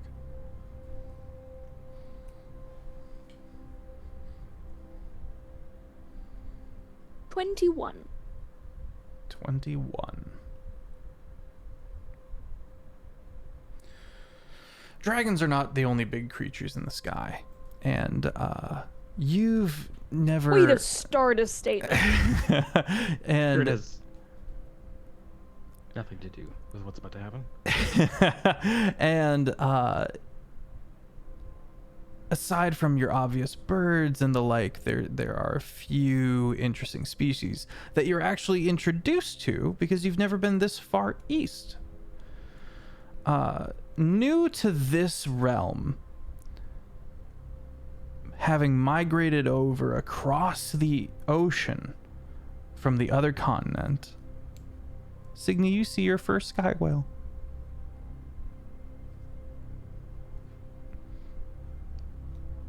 Ooh, wait, really? Small little pod of sky whales, slowly making their way from the coast, that kind of general direction. Do you understand how much I love whales? No. This is like a personal thing for me. I fucking love whales. I Hell stuffed yeah. whale as a child. Well, this Holy is a cow, callback to yes. Windfall, the previous campaign where we had these sky whales and we never really kind of got into them too much. So I wanted to kind of bring them over and have them go through a migrating like whales would do, you know? Yes. Yeah, they're making their way, doing their best. They're way up again. They're very far up there, but with even in the dead of night, you look up and you see 3 whales, 2 adult ones and a just in the last stages of adolescence. Adolescence? Yeah, right? Being a child, being a baby whale. Just kind of keeping up alongside and doing little orbitings around one of the bigger whales. Yeah. This is the best. Excellent Yeah, fare. I think Cygni is probably lit a campfire. for everyone to kind of circle around, and I think that we've kind of established she's got a +8 to all of her perception checks, so she's kind of got like eyes like a hawk. I like to imagine, and even in the dark, she probably has that like glassy-eyed cat thing that flashes like when it catches the light. And I think she just sits and stares. She hikes her knees up and is just watching this family go by. And I think that she sits and just enjoys watching them all sit together. There's no campfire. It's just Calcifer in the middle of the camp. Then you watch the Calcifer's head also kind of look up and kind of watch the whales go by for a moment. And then something happens, Hannah, that might be that is going to sound very strange for you, the player, but this is a very normal thing that happens within the world. Okay. It's sometimes seen as a good omen, sometimes seen as a bad omen, depending on what part of the world you're at, or the civilization, or the face that shows. The 12-sided moon quickly shifts, and a new face is now facing the planet. For reasons that you don't understand, that probably aren't applicable to anything in your immediate life. It's always just kind of been this thing. Every now and then, the moon shift. Happens now. Let me ask you, do you see this as an ill or a good omen? I think that it is neither. I think it is a changing of a tide. I think it's much like seasons being a druid. I think she sees it as just there is a change coming, for good or worse it is. I think that's kind of how she's always viewed it, much like, you know, when leaves drop from the trees. It's not always a bad thing. It just means that a new thing is coming. And I think she sits there with Calcifer as this thing shifts, and is excited for this new adventure. Because for the first time in a long time, she's not alone doing it. Yep. Who would you like to go next on watch? Who do you want to wake up? I'll wake up Lux. Lux, who does not dream, sits motionless, almost like they're unconscious. A little bit like a corpse.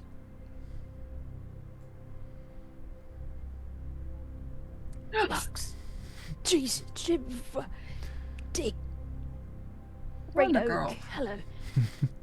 It's You just a were time asleep. skip for Lux. That's really weird. It's your watch. Oh, okay. Thank you. Okay, well, I guess best of luck. And are you, okay? What do you mean? Well, you know, you're acting a little bit funny earlier, post-battle. So I thought I'd, you know, check in. No, I'm fine. Well, okay then. Thank you though. Of course. If you, ever need company, you know where I am. I'm gonna go crawl right up next to Calcifer, and I think that we both sleep in the same kind of like circular position, much like when cats shrimp. That is me and Calcifer, but together. Just on this developing bed of coals. Yes. I like to imagine that I probably like lie on top of Calcifer, and it's just I'm being consumed in flame. It's like lying on like a fireplace, like directly on top, but for some reason I still don't sizzle. It's fantastic. Love it. Lux, you sit up. You would also know. Go ahead. Oh, she'll probably do her journaling and contact her patron. We don't have to RP that out, unless you're like, oh, there's patron stuff we should do. But That's up to you if you want to. You don't have to summon your patron. You I don't have an update. You do usually do it, but that's like a personal tradition of yours. So that's up to you. Yeah, she bugs him every night. Okay.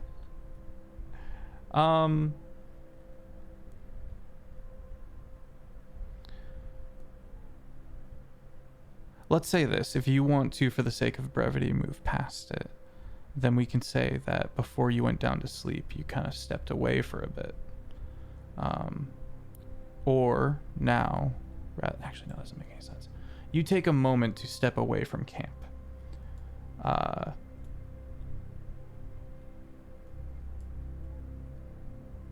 And the camp, therefore, is left with no one on watch for a time.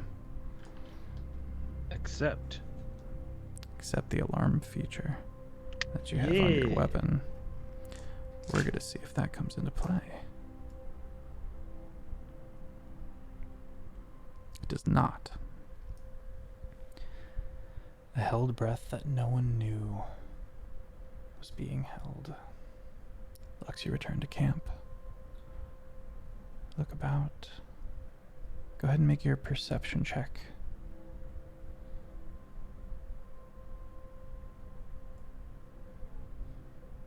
Dirty 20. Dirty 20.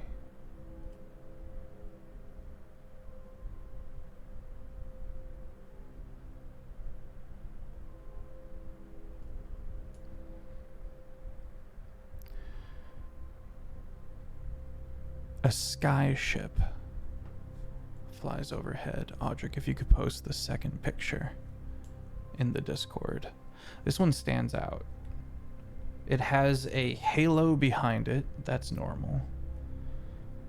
But the sails are a deep red.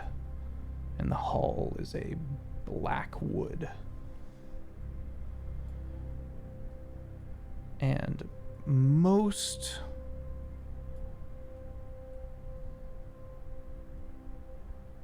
ships, while they're gorgeous, by nature do have to be very utilitarian. This thing has more sails than it needs. It is extravagant and gothic. And it's setting out east over the ocean.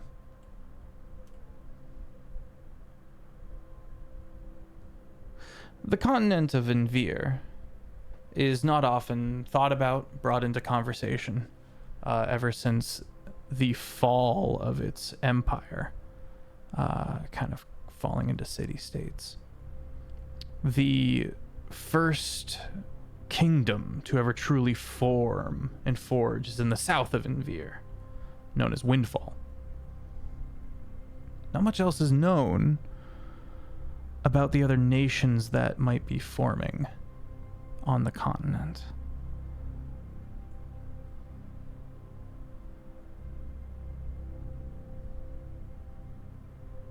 Certainly didn't ever consider that they might have sky-ships.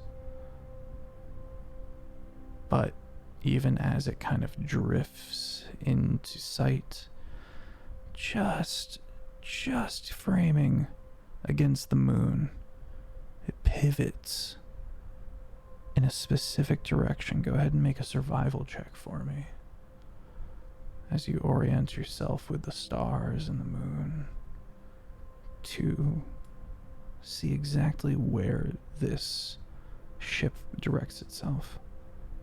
18. 18. Northeast. Now, skyships, when they're really going, they're like hovercraft. They're chilling, they're kind of slow, and then they move explicitly fast in one direction. And they can kind of steer a little bit, but they're really just in that kind of slipstream, if you will.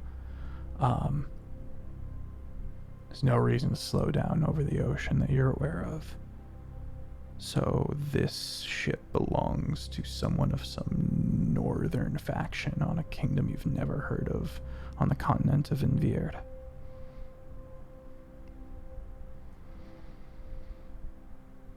And everything else is pretty mild. Pretty uneventful the rest of your watch.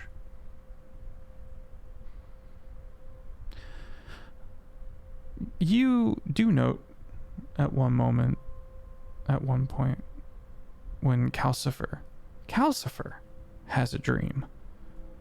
And he's kicking his feet a little bit in his sleep.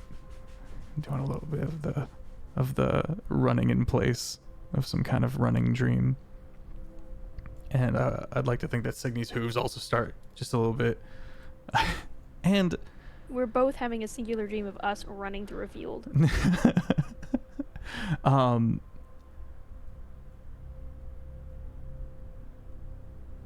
Where do you land, Lux? Where do you land on dreams? You've never, ever had them. You've never had dreams. I think that's kind of what she's sitting with is, I wonder what it's like to dream. What are you seeing in your head? Is it the story? Is it... She's like probably like sitting over Calcifer and is like trying, like, if I look hard enough, maybe I can think, like, imagine what it is, but nope. All right. Start getting tired. Your watch ends.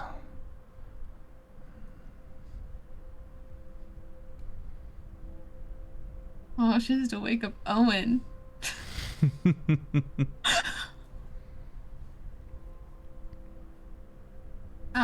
She's gonna, yeah, she'll go over to Owen and she'll, like, with her foot, kick his foot. Not like hard, not like full send kick, but like a try and stir him awake. She's like standing over him and like is keeping her distance. That I think is a very familiar way to wake him up. I think that's a, you know, soldier to soldier, watch time, you know, you just kick the boot a little bit. So, he just wakes up normally. There's no crazy PTSD, you know, thing or whatever that was last time. He just wakes up, he gets quickly alert, nods, he stands, and he goes to kind of walk back into the center clearing, but then he stops and turns to you and says,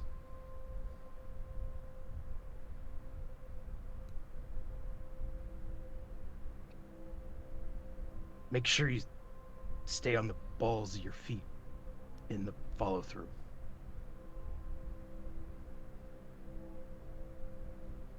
Looking a bit unstable out there today. Stance-wise. I don't need your help.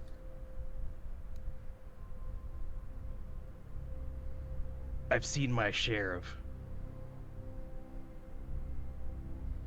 maybe not raw, but recruits even still. You hit not one, but two of your allies today.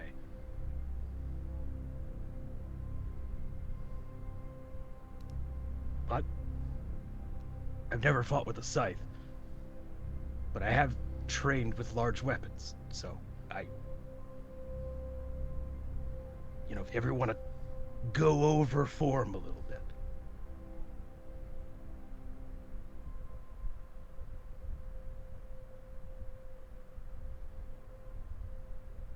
I mean, I would love to kick your ass.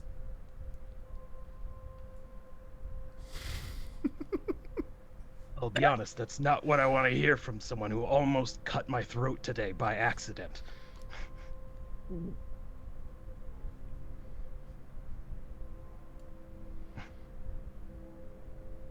It's fine. I'm not your commanding officer, so you don't need to listen to me, but maybe don't take offense if I choose the opposite side of the battlefield. And he'll start to walk off to his perch. Sit So yourself glad down. Cygni's asleep. Honk shoe. Honk shoeing. Me. Oof. Oof. So I missed 2 episodes because I was away just before we broke for winter break. I think I missed a beat. I think I may have missed the chunk. I think the only like significant story beat that I recall was the mention of Lux's patron and Owen made a specific comment about the kind of authority that requires blind devotion is not worth the authority asked for, kind of thing. So he kind of shots fired at the patron a little My bit. goodness. And so it's been True, like me. a building unspoken, a little Really? bit of I couldn't tell. it's I like that it's getting addressed. Make me a perception check, Owen. All right. Cygni and Calcifer is such a wholesome image. You are correct. Somebody Okay. help. Mom and Dad are fighting again, and it's just me holding my animal. 21. 21.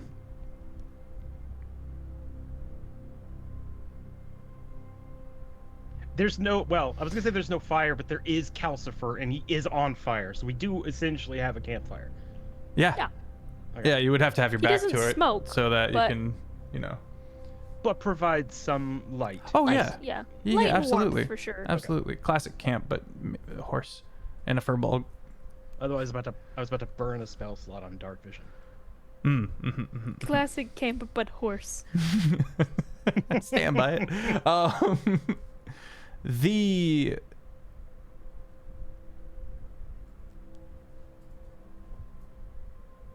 You've done a lot of watches,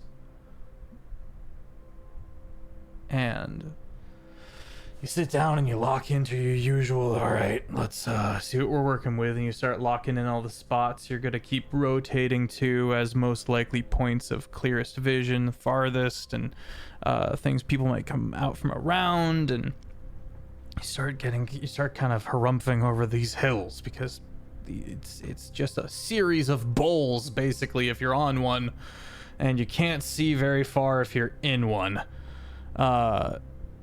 The hills, rather, and you do, as your eyes kind of finish adjusting your back to Calcifer and Cygni, you do see the distant shape of the mountains you're heading towards.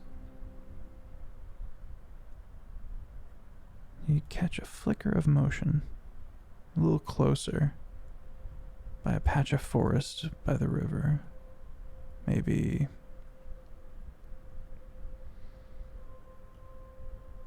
1,500 feet away. Lord Vayant,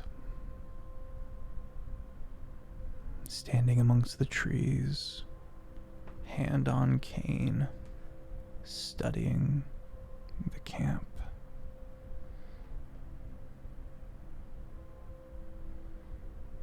You can't even see the billowing dark head from amongst the shadows of the forest, just the figure, that same figure, headless, necklace, hands on cane, well-to-do, well-dressed, cravat, ominously watching.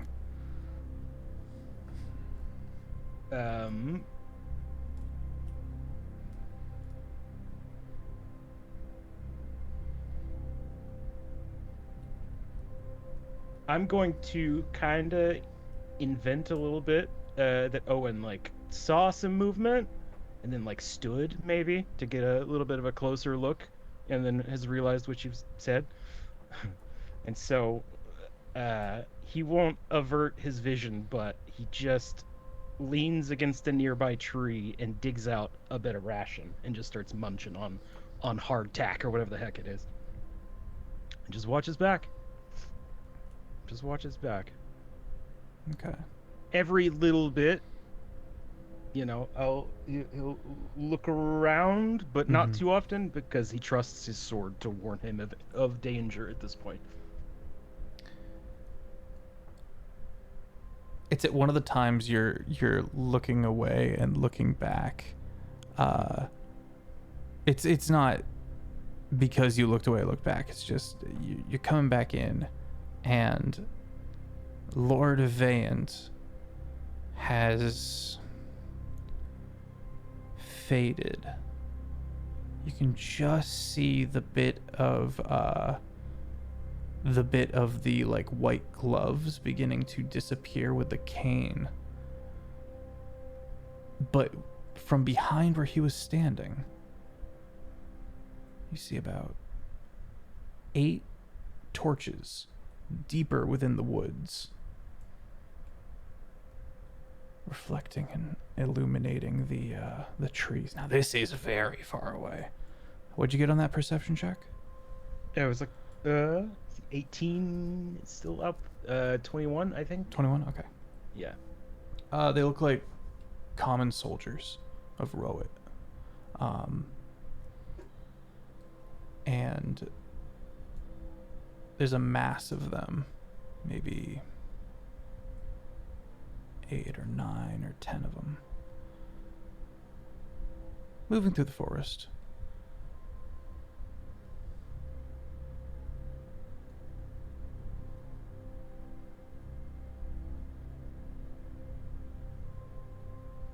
Are they moving toward or just adjacent?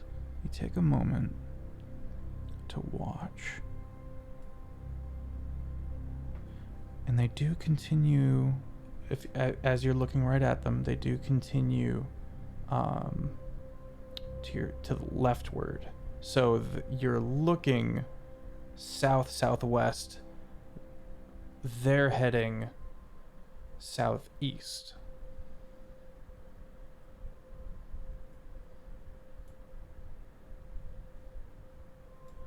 With a 21, they're pushing someone along, pushing someone forward in front of this mass of soldiers.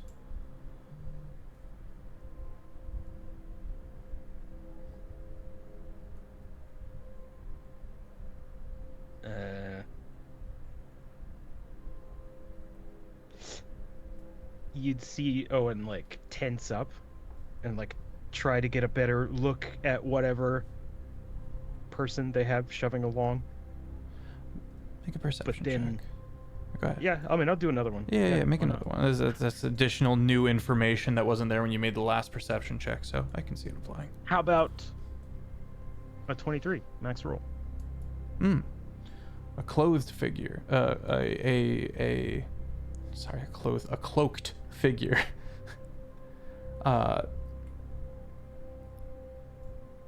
Handless,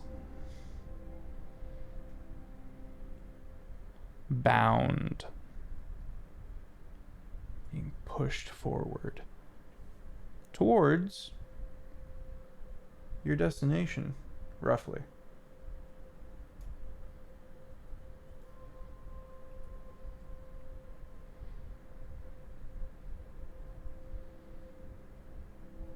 He does like kind of tense as if he's about to get up and like call alarm and like hand the sword, and then just doesn't, just kind of sinks back to where he was and just kind of tracks their movement instead. Okay.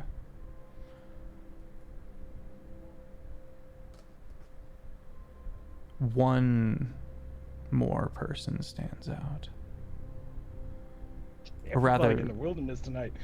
Or at least their weapon. It's a claymore. And it's on one shoulder of a smaller frame of a knight, clad in black metal, white cloth, long cape behind. The claymore itself being of black metal, but with golden filigree all along the inside of this wide, flat edge. No helmet. Strawberry red hair in the wind being tossed about. You can't really see a facial expression, but just trying to weave out of the smoke as the wind is crashing up against this forest. Keeping an eye out. Yeah, that's a very fancy set of equipment to have. Can I roll a history check to see if I recognize the style? From here, it'd be a real high check, but go for it. I'm setting the DC at 22. Can I even make that? Yes, I can. Theoretically. And I don't. 15. 15. Too far to tell, but money. Mm-hmm. The person being pushed ahead, hands chopped at the wrist, and their ankles have been tied with just enough space so that they can move forward a bit of their own volition. Big cloak, big hood, stumbling forward. An ornate black hood.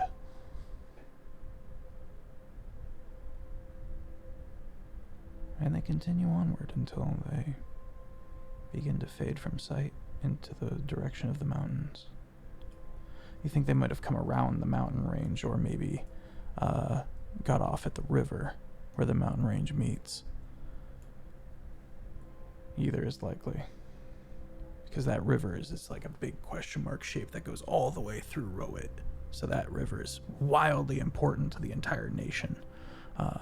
The dam by the ocean being their capital city.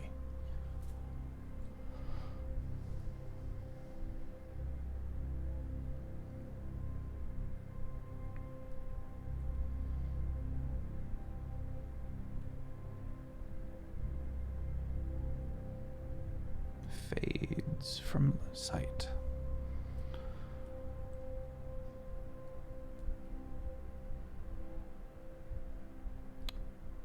And I think that'll be the last eventful thing of your watch. Let's go to break there. Everyone gets a long rest. We'll be right back. And we're back. We rise! It is time for the day. Everyone gets to hit the long rest button, gets all their spell slots and health points back. Yeah, it's a very busy night without it actually leading to a particular bout of combat, which has been interesting. Lux, you wake up and you went and had your meeting with Lord Vayans, but I'd like to think that you didn't particularly get around to having your usual journal entry. And when you do, as you kind of pack your bag up and start looking about yourself to do so, you find it with the sleeping Cygni. And the proximity has not burnt, but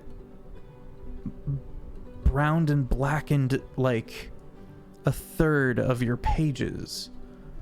So they're like curled inward a bit.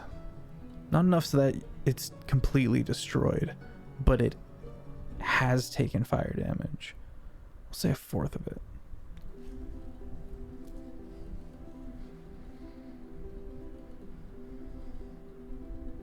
How do you react?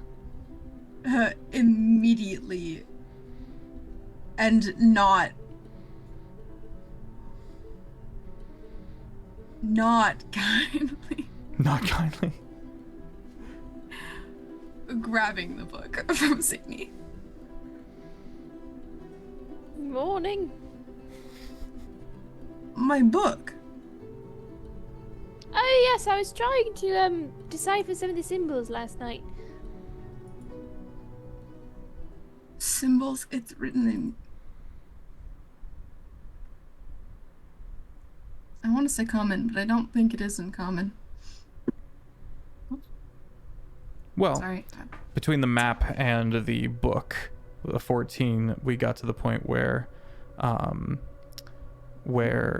you were able to get some of the names on the map, but as if you continued, you would be thwarted if it wasn't in common, because you would compare that to the symbols on the map, and it's just different symbols, and that's where the extent But she would of also your... have almost zero knowledge to know which one's common and which one's not. True. So you were unsuccessful in reading the diary.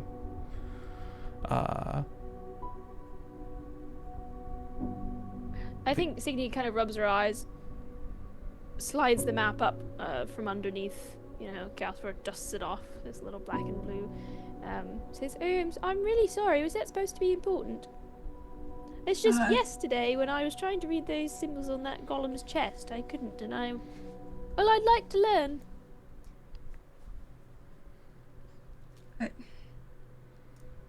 She's trying to be patient. She's a little upset about her book. I can help teachers read. Really? You'd do that for me? I helped teach my little sister to read, so I could help. Oh, you have a sister? I didn't know that. I had a sister too.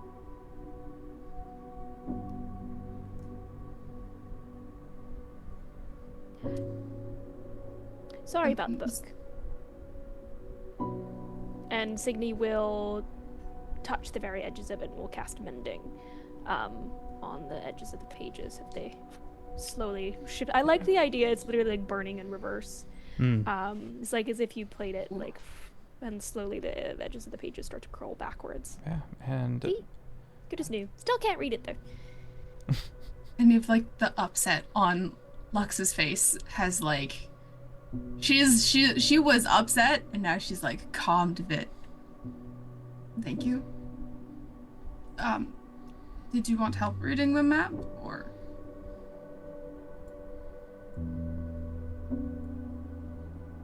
To be honest, I didn't really know where to start. I compared the two and I wasn't really sure which one was supposed to be common, because I couldn't read either, so The map. It's common. Got it. What's that written in then? Sylvan.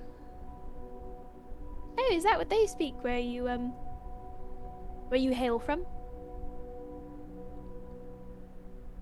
oh yes. Oh, I'm so sorry. I thought you were stumped. I thought I was helping. Are you back?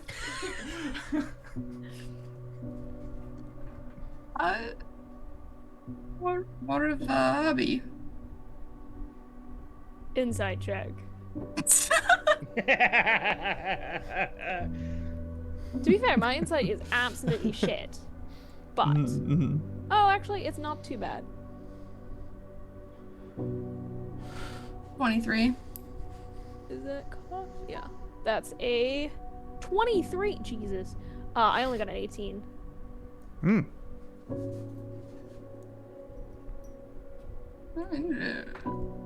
She's telling the truth. Maybe. Right. Well, it's okay. They don't speak common where I come from either, so does that make sense? Your sister's... What was her name? Dove. Dove. Her name was Dove. I A called her lovely Birdie. name. Oh, I do like birds. I couldn't tell. Cygni genuinely Lux. thinks you couldn't. She's like, I really need to work on that. That's one of my key interests. That is a core part of me. Lux will like pull out, like rip out a page from her journal and like write the alphabet, and we'll like do a little basic like letter sounds. These are vowels. Vowels have 2 sounds. It's very kindergarten pre-K level. Cygni is like locked in. She's like really like staring at it and trying to get it right. Okay, make an She's- intelligence check at advantage. She's doing her best because where she comes from, this would technically not really be allowed, or when it is, Oh, it that's should a be good done point. with purpose, Hmm. and That's with a good point. thoughtfulness. So I think that's how she's choosing to approach this. An intelligence check with advantage. Thank God it's with advantage. 19. 19. You succeed in learning a little bit more of the alphabet of Common. The direction makes for leaps and bounds. As far as suddenly now it's easier because you're having someone who knows just point it out to you and teach you along the way. You get your name, you get Lux's name, you get Rowit, you get Toil, you get bathroom. You get the essentials down. Yes, no, 1 through 10. Big stretches. Getting the alphabet down, basically. And I think Cygni's thrilled. Yeah, it's Mostly because she's really enjoying hanging out with Lux, to the point where I think that she actually chooses to ask more questions than she probably would, just so Lux keeps hanging out with her. It's like, this is the nicest she's been to me ever. This is Yeah, great. no, she's She seems like she's surprisingly in a kind good to you mood. currently. Yes, this is ideal. As they're kind of like flipping through the pages and pointing at different things, I think she's just like, what's that? And what does that say? And what does that thing do? And why does that make that? And it's just going back and forth and back and forth. Were you formally educated? And she's kind of trying to be very nonchalant about it, but she's kind of looking through pages or looking at the map. Won't even like look at Lux to be like, I don't care about this information. Yes? That's the Feff. Probably. Formally, In a way. I would say in your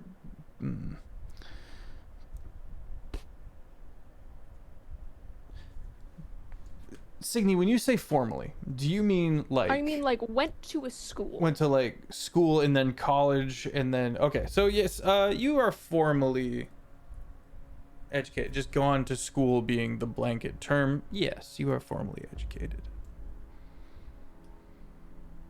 Yes, yeah. Did you come from a big town? Or did you, travel from place to place, learning all of this wonderful lettering?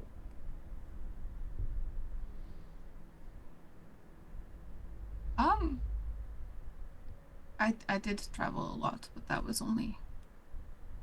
after. I think that Cygni, like, raises her brows, and anyone who looks at her, like, knows that she's desperately trying not to make eye contact with Lux, and she says, after what? I met Lord Devant. Ah, your patron. Yes. Was he the one that taught you? I learned how to read before I met Vant. Lord Devant. She corrects herself, it'll slip up. And that's when you taught your sister as well? No. Did she know Lord Vant? No. Seems like a nice enough guy. Yeah. I owe my life to Lord Vant.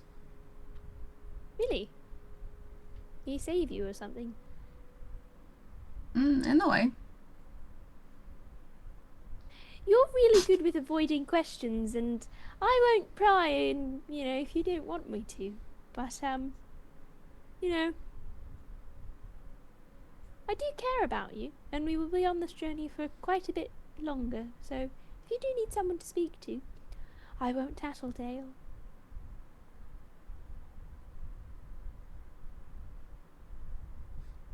And of course you have Owen, your good friend Owen as well. Yes, he did offer to help me with my fighting. I think you're a very good fighter. Granted, I didn't see most of the fight because, my head was in the dirt like an ostrich. which Well, you I should tell understand. him that I'm an incredible fighter. I believe it. I've seen it. Absolutely terrifying. Owen would agree with that. I think I've been reading this upside down. Owen, what are you Yes, doing sweetie. in this moment?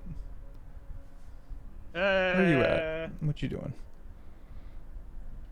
We'll say Owen has slipped out to do some ablutions. He's found a little stream or a puddle or something. Ah. He's washing his face, maybe cleaning Excellent, his fair. he's checking. He was wrapping a bandage around his neck. You know, checking his couple of wounds that he got. Okay. He got shanked by some blades of grass. You know, so. I think as you got up, you kind of looked over and you saw that this kind of moment where they were teaching her to read. Kind of not. You kind of like saw all that and kind of understood the moment. Now you're cleaning up. Small pond, fed by one of the smaller rivers that passes from here to the coast. You dislike that it's a bowl and you can't see up over these hills all around you. To kind of come back to that notion. But you listen intently, and you don't hear anything nearby or anything like that. And then eventually you hear Calcifer kind of approaching from the direction of camp. Kind of comes down and just dunks head in the water, and just water starts to bubble and steam pours up. Calcifer comes out and just does this thing, and it's just fire. Flames, boiling water everywhere. It's not good. Yeah, a little bit. It's more jacuzzi than immediate up scalding death. But that we can get there. It'd just take a minute. But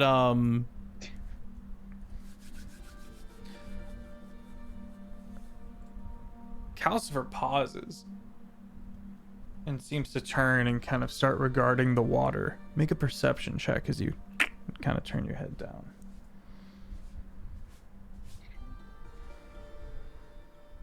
$13.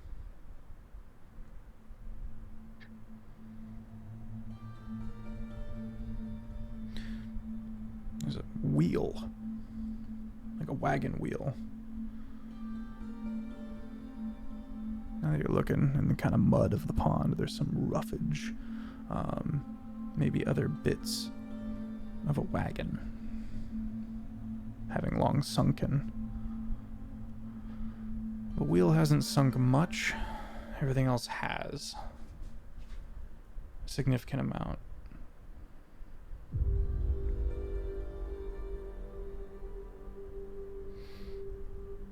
Calcifer just notes this and eventually kind of starts looking up to the sky and moving about.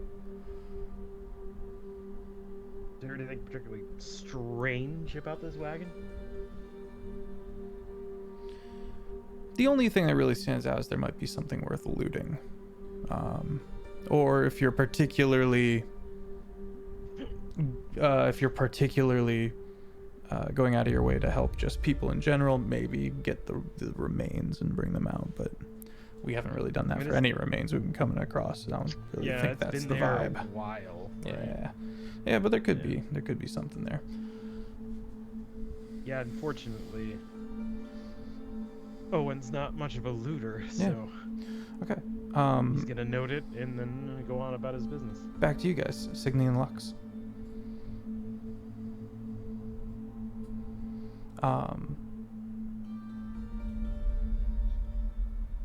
Calcifer does eat some of the coals.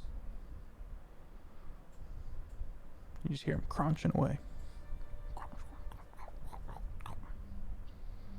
I think Cygni looks to the coals and half debates putting one in her mouth as well, but thinks better of it. There isn't much. Well, there aren't any books where I'm from, so this is quite something. What do you write? In my book, it's my journal. I mean, it's not in common, so I'm trusting if you can't read common, you can't read Sylvan either. I will not teach you. Common is more efficient anyways. What do you mean by journal? I write about my day, my life, so I remember things. Can you not do that normally? It helps me reflect. Ah. For example, in this part right here, it's where I met all of you from the airship. Quite And it says... the introduction. It says...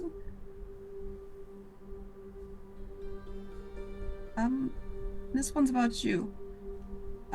You have a kindness in you that I haven't seen in someone in a long time.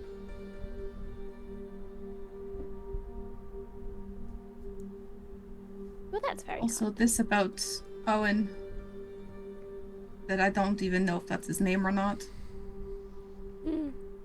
I still don't know. So you write things down to remember and to reflect. For a meditative exercise, I mostly talk to the trees, but I can see how writing it down might be interesting. I'm glad you think I'm kind, because, well, I haven't always been. So I'm glad that's showing through.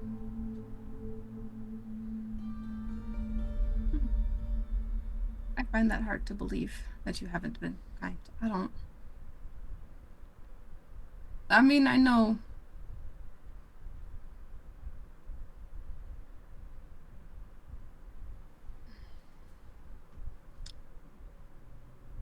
You kind of remind me a bit of my sister.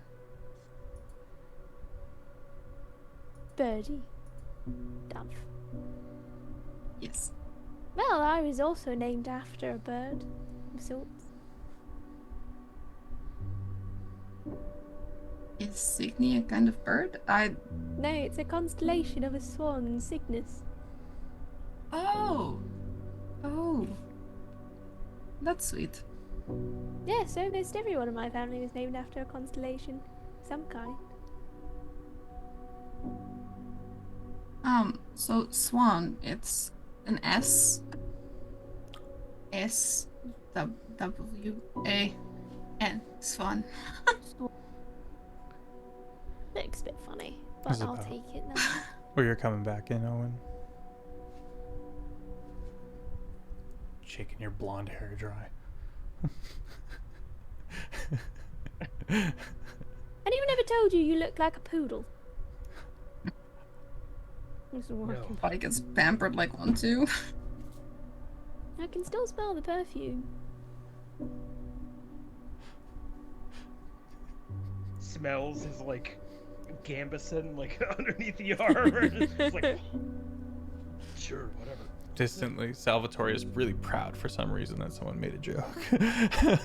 Hunkered down in the sniping spot and covering a bunch of stuff, you know, doing his thing. Can you also read? Oh, I mean, I'm assuming you can, but were you also formally educated? Lux's journal is immediately like put away, by the way. Like it's gone. She has Oh. yoinked it and put it in her bag. Fiddling with the map, then. I can read, yes. I was formally educated, but maybe not in the standard way. Oh, did you have private tutoring? I did, yes.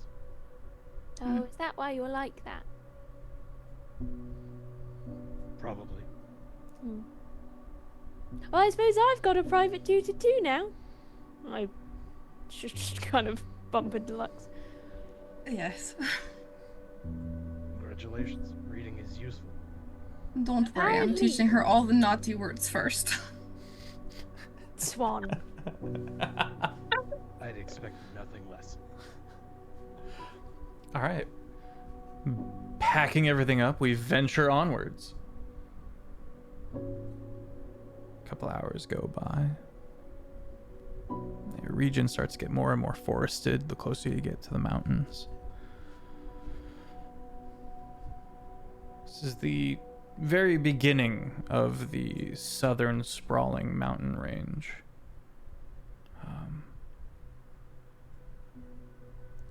Ending off to your right by the massive river, before continuing in. I will, as we are walking along, clue them in to the detachment of soldiers that I saw in the prisoner. Okay. And which direction they were vaguely heading. I mean, in that we will likely, cross paths at some point. With just the 4 or 5 of us, 5 question mark. They're coming up the rear. Yeah. We'll probably outpace them unless we get into some side quests and shenanigans. Just because we're smaller. Mm-hmm. We'll see.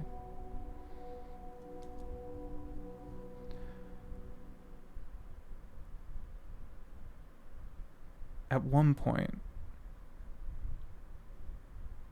a buck scampers across the way, just full sprinting.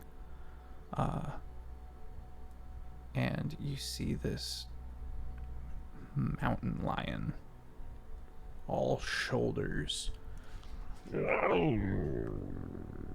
slowly move off after a lost prey and kind of pad forward into the kind of goat path you're following.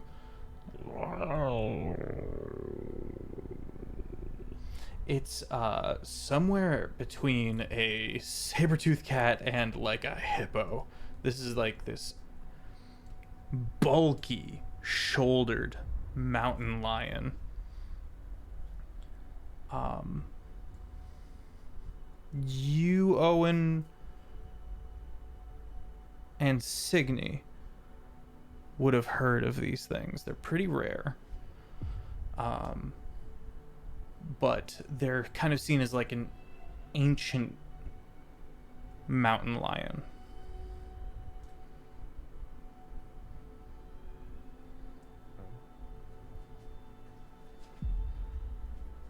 Turns.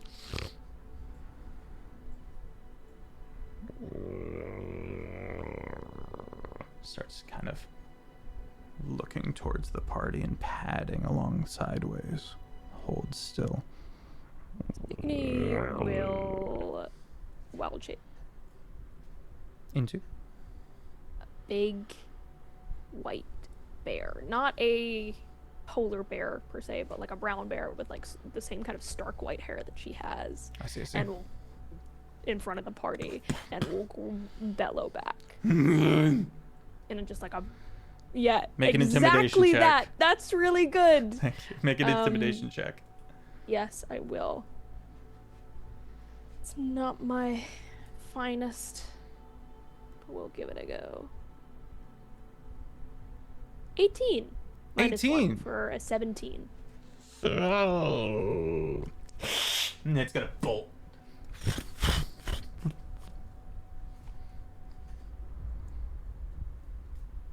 I can't make bear noises. Oh, what bear noise did you like? Emphasis? What emotion are you going for? I want to do like a essentially like a beat the chest sort of bear noise, like a yeah, that's right. And then a little lip thing that I can't do. That they do with the bear. Exactly. Bear thing. You And then I'll look land back. down. I'll just keep in bear form, Okay. walking along. Nicely done. Also unsettling. I'll telepath. Thank you. Which lies in stark contrast to my huge ass bear body. There's no, for the first time in a long time, there's no jingles. There's no bells or little Dude, I'm soft so noises. stealthy in bell form.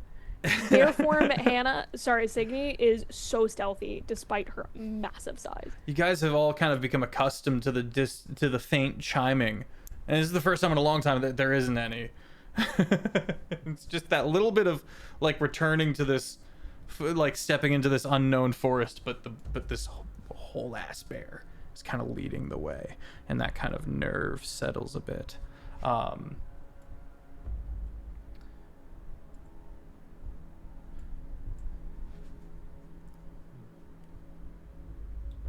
Cygni, make a Arcana or Nature check as you feel yourself step into the land of another circle. Land that is under the effect of a druid circle you're not familiar with.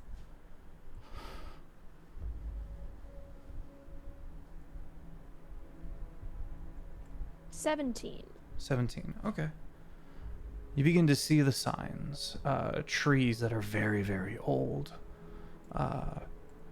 Protected trees. Native foliage. Not a single invasive species.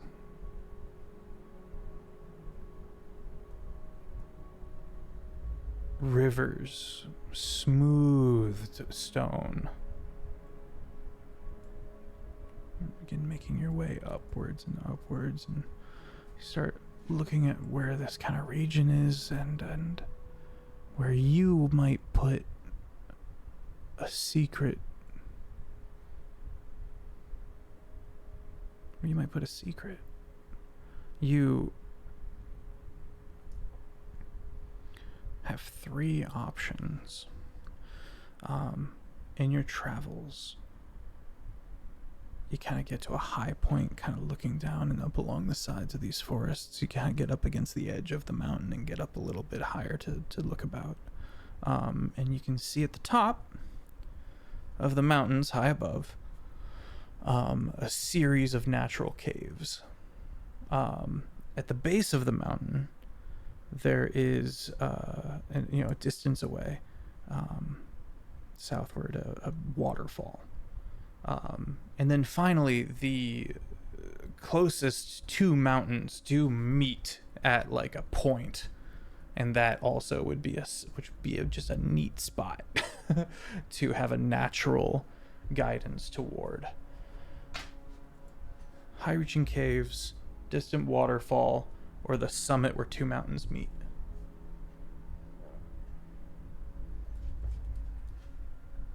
I think as a mostly plains girly, I think running water is always a safer bet than caves or mountains. Okay. And so we'll steer them in that direction rather than trying to head towards anything else. Okay. But I tangibly feel that I've entered into a druidic circle of some kind. The like lair actions, like how great entities or factions will have kind of like a mile radius influence over the land. We call that investiture. I will I won't telepath it so much as I will like kind of do that bear sniff at the air and like give a grunt of like keep an eye out. Head towards water. Okay. A couple hours go by.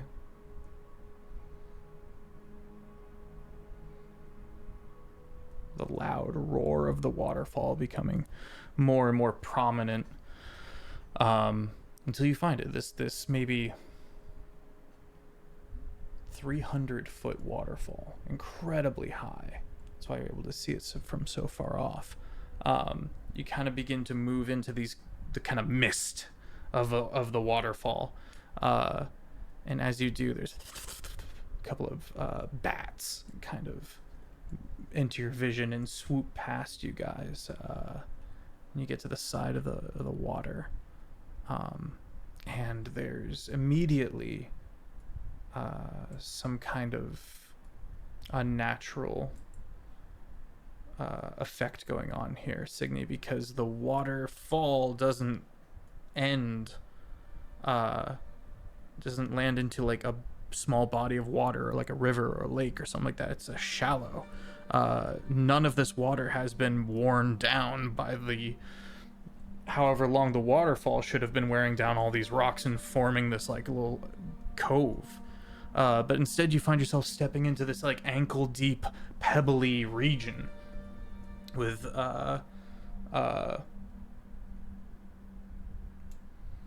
just kind of like wetland all around.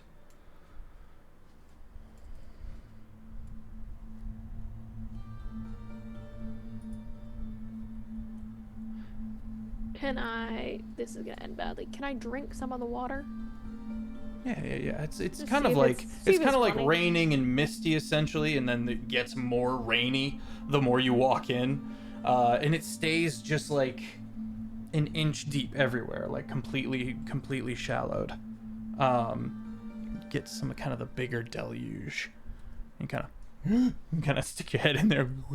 You get my mustache hides mine, but you get you mouth. drink some of the water. Yeah, it is sweet.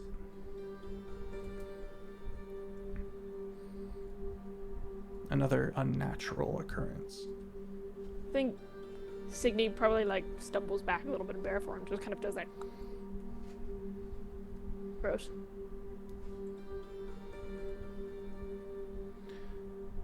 Can I do like a sniff of the air to like see if I can get like wind of something? Make a Anybody perception nearby? check. Make a perception check. Yeah. It's foggy. I get advantage because I'm in bear form. Oh, very nice. Because I rely on smell. So first one is an 18 plus 8. See if we can get better. We cannot. So 26 on smell. 26 on smell. My goodness gracious. Any druids? Hello? You smell like cooked meat,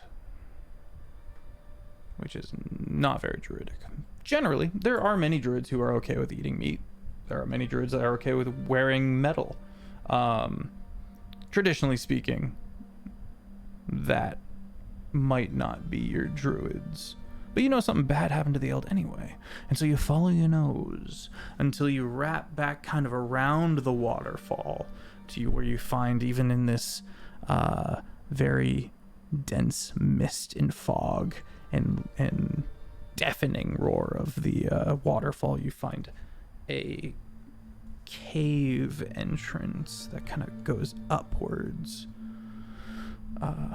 out of the water, kind of naturally winding upwards, and the smell gets a little stronger, this cooked meat smell.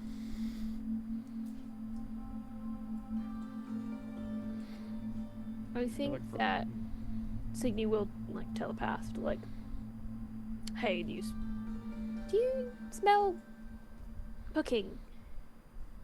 And like draw attention to it. Perception check Go for it. for cooking and or footprints and The or caves. You can make a and all, perception like, check. signs of people. You Cygni points out the smell. You look about and you study as you step up alongside. It occurs to me I don't know which symbol that is. I have to compare it to another pair of dice. What the hell? If the 2's next to it, it's the 20. It is.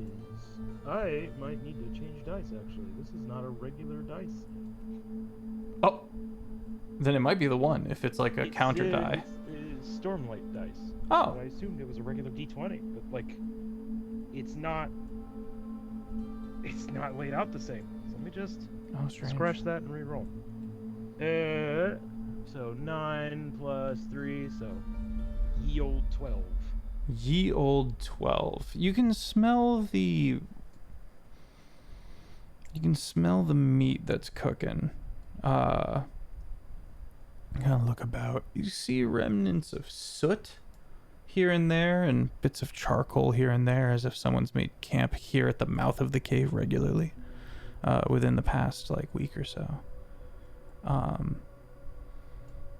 You don't see any sign of people upwards, or any notion, aside from the smell, that there would be anyone up there.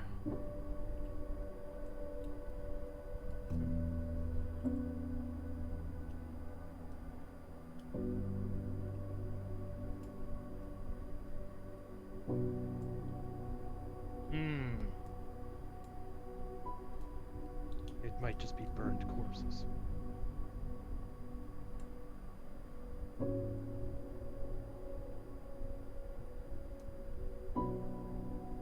I think that won't stop Cygni, and I think she'll want to check it out. Okay, bear form. Bear form. I am gonna go ahead and unsheath. Okay, you. Just kind of hold it ready. Your weapon of warning doesn't go off. Yeah, but it doesn't always trigger until there's hostility, you know? So. Yeah, fair enough.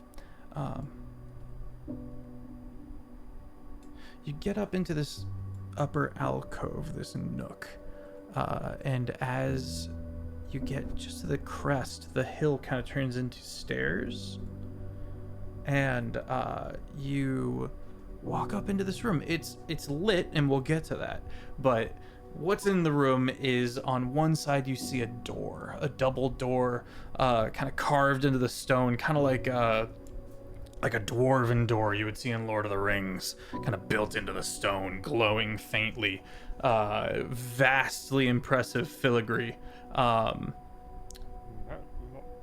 Owen, you recognize two-wheel filigree, like really old ones from your lessons of your ancestry, or at least of the nation's ancestry. This is a remnant of this land that used to belong to your people before Rohit came in and killed everybody.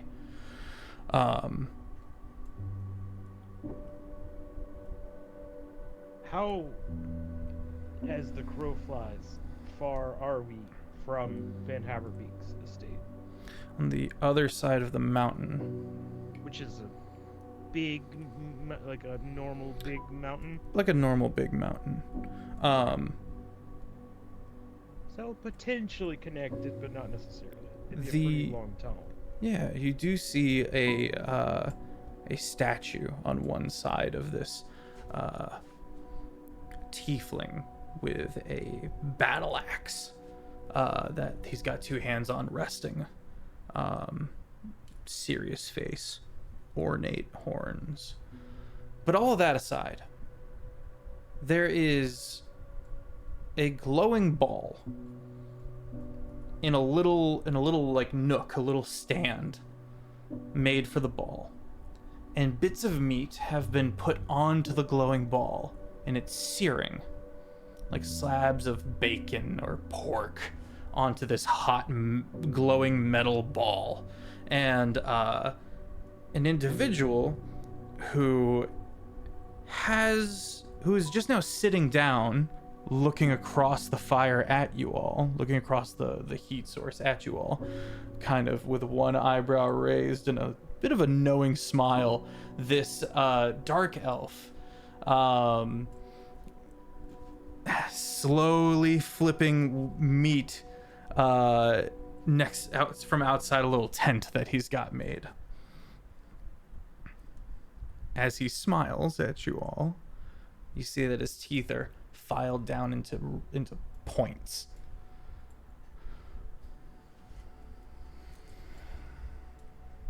He seems comfortable. He's not tense.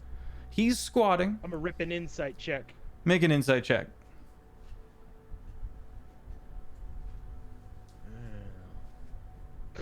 13 minus 1 is a 12. 12. There is a tenseness. The smile is a bit forced in that you can tell the jaw is clenched. Squatting, not sitting, so that he could get up to skedaddle if need be. You can see no weapon on his person. Big, long, purple cloak with the hood up. Maybe in his 60s. Smile lines. There's a bit of a moment as he watches you all and goes, well, that's a good sign. What is? Flips the meat. I didn't burn it. Slowly begins plating the single serving of meat as he onto a little plate that he's got that he puts over to the side and goes, welcome to my little nook. Didn't expect to be having guests, but I think I've got some more meat. He pulls out a pack and starts undoing it. I know you likely haven't met many elves in your time, but I want to assure you I am of no harm to you if you are of no harm to me. I am not even from Hevard. I'm from far away and long ago. Well, I'm from the north. I'm from the other side of the nation. I'm from the Thornlands. It's lovely to meet you all. Care for a bite, a bit of reprieve. I've got some tobacco that I might be willing to share. Can I roll a history check to see how much Cygni knows about the lore of elves in this world building specifically? Because Hannah knows stuff, but I don't know if Cygni would. Yeah, I mean, honestly, it's a good idea because I'm not really 13. sure. 13. There are high elves, wood elves of varying tones across the way, and then Hevard itself is predominantly elven, but not strictly elven. There are many races and nationalities represented within every nation, of course, and this elf is likely not a member of the specific families that run Hevard, the elven nation that is at war with House Thorn. Those specific families have bright golden eyes and olive skin, with almost metallic hair. And they all pointedly... What'd you get on your roll? I got only a 13. 13. The one big thing known about, quote unquote, the aggressor elves up in Hevard is that they all wear ornate muzzles, and you see no tan lines or scarring or folding of the skin or indented bone structure that the Hevard indicate. Lux. In Elvish. Okay. I'm gonna ask him, what kind of meat is it?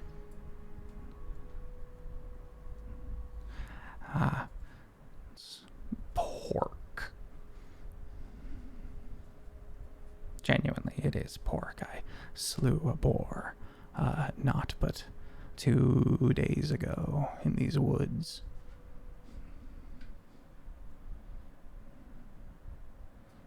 Cygni, you're like third language.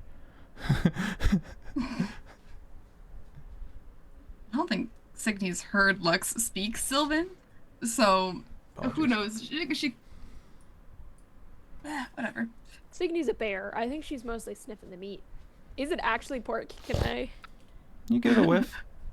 Can I Yeah. can I bear knowledge this? Yeah. Make a survival check, bear. Bear. That is a 15 plus 8. 15 plus 8. Yeah, Is it's it pork. pork? Yeah, it's pork. It is actually pork. Yeah, it's not like boar. long pork. Nope. It is Right. not. Just want to people double check meat. we're not running in with a cannibal. Nope. That was my big thing. He Is like, was- oh, it's Gotta be got honest, he filed was teeth? given that vibe. Totally given. Those eyes were given. I eat people. The teeth are like sharpened. Like they've sharpened their teeth into like just shark canines.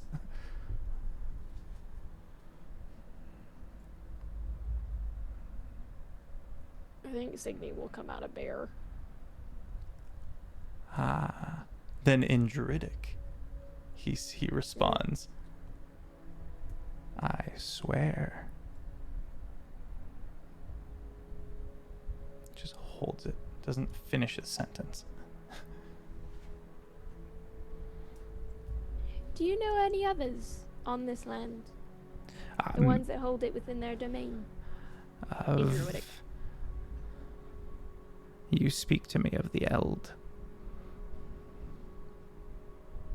Yes. Do you know where they are? No.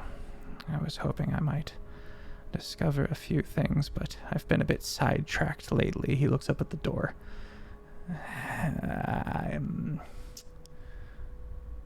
You've had your question. Might I ask mine? Again with the smile. It's only fair. Yes? Very well. Are you a fire druid? Apologies, a wildfire druid. Day Yes. of the Embers. I am heartened to meet you. And, yes, and, this is wonderful news. I am at your service for a time. My name is Thros. It is well met, and please. And he's going to start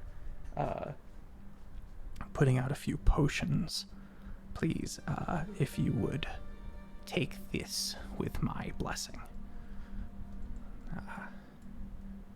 Why? Healing potions, because I thought you were all dead.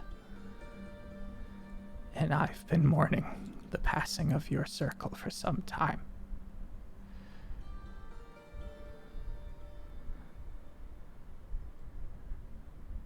They are all dead.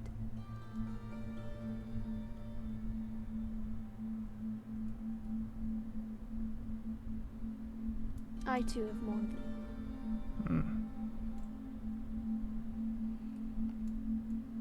I truly mean you no harm. Insight. Go ahead. I want to know whether or not that's Make an insight. How did he clock that I was a wildfire druid just by looking at me? Let's go. Alright.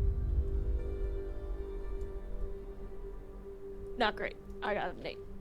An 8? An 8. He He seems nice enough. seems No nice enough. cannibalism here. He seems nice enough. You can't tell if he's looking at you with kindness or looking at you as like a rare, like Yeah. like a rare collectible. specimen. Not so much collectible as much as it is useful, Mm. potentially. Or there could be genuine honor, but his eyes are pretty. His words are good. His eyes are mocking, and his grin is spiky. Oh. Thank you for your kind gift. No, of course.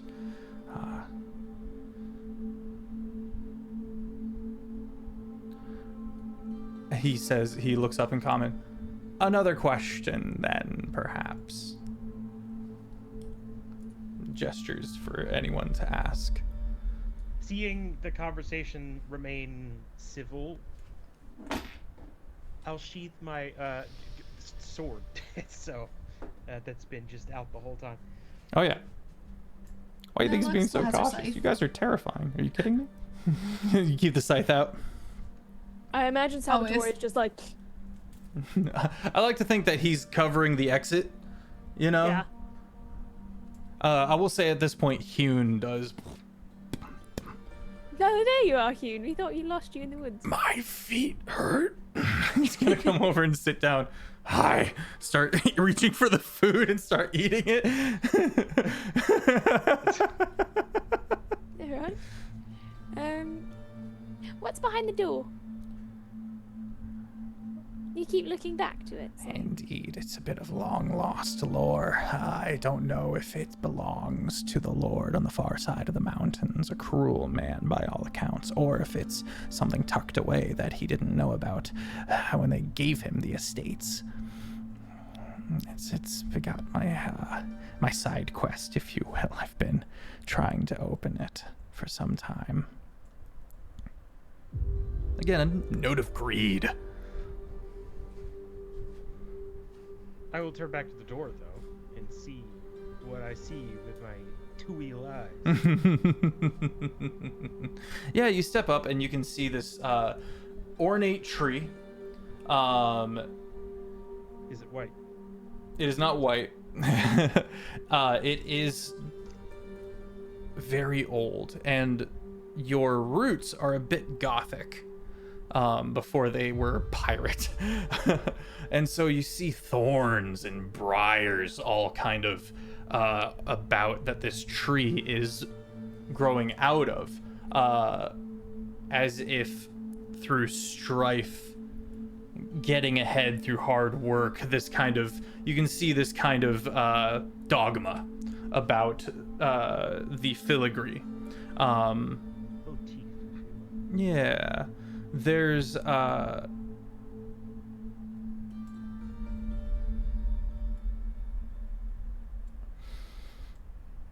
no doorknob. There's no like lock that you can see, and various runes of magic and protection.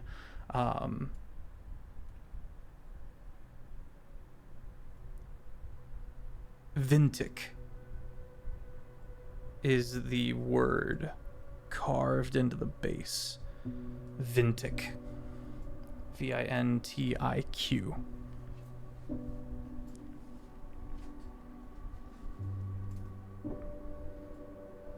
Is it like written in like an old language, or is it in like common? What's it written in? It's a name. I would say common, because it's not a real word, and you can say that with relative confidence. Might be an old word, likely a name. They love their crests and their names, and their leaving behind a legacy, and you got the tree coming out of the briars, and it's all very house lord name, progeny, and all that. History check the name. You may. Ooh, 8. It doesn't ring a bell. Hang on.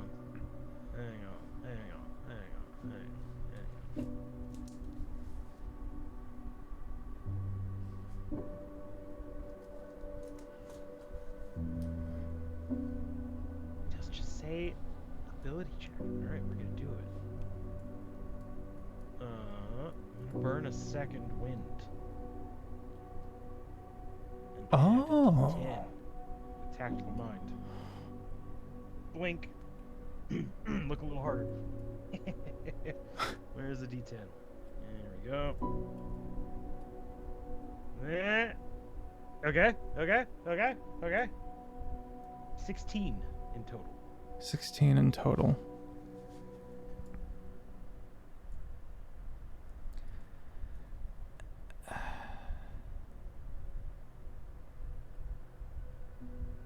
You click the name. The name clicks into place, but it doesn't make sense.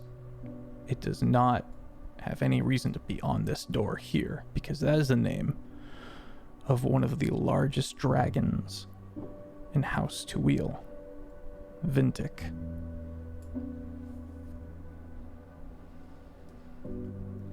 But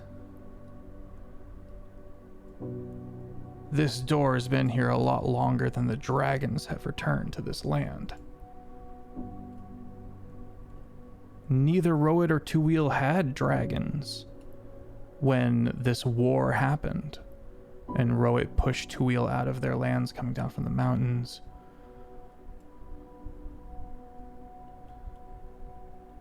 Do I know if the dragon is still alive or Yep. dead? Spends a lot of its time sleeping. But it is alive. It is real big. Sure.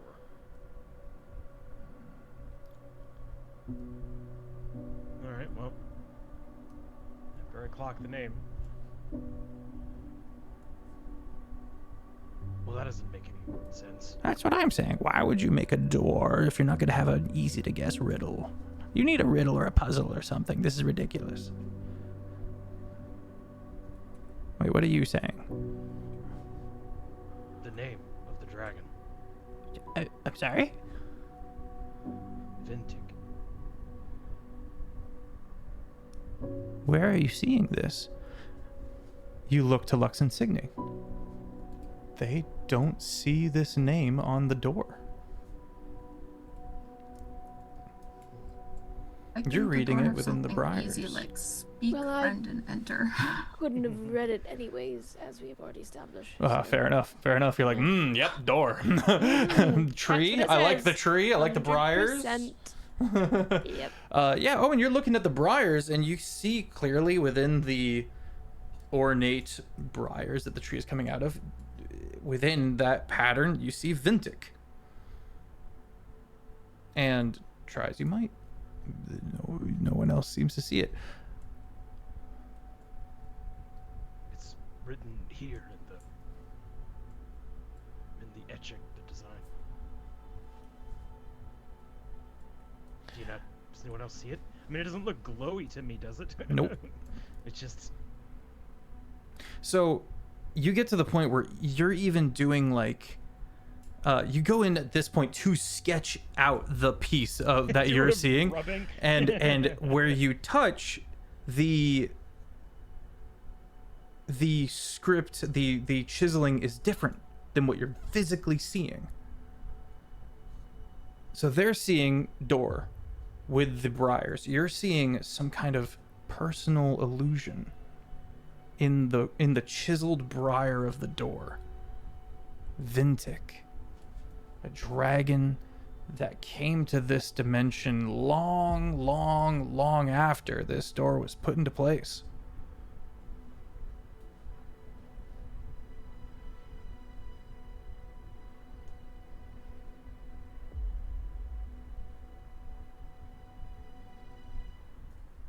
You got any more meat? Yes, of course. I think Owen's starting to lose it.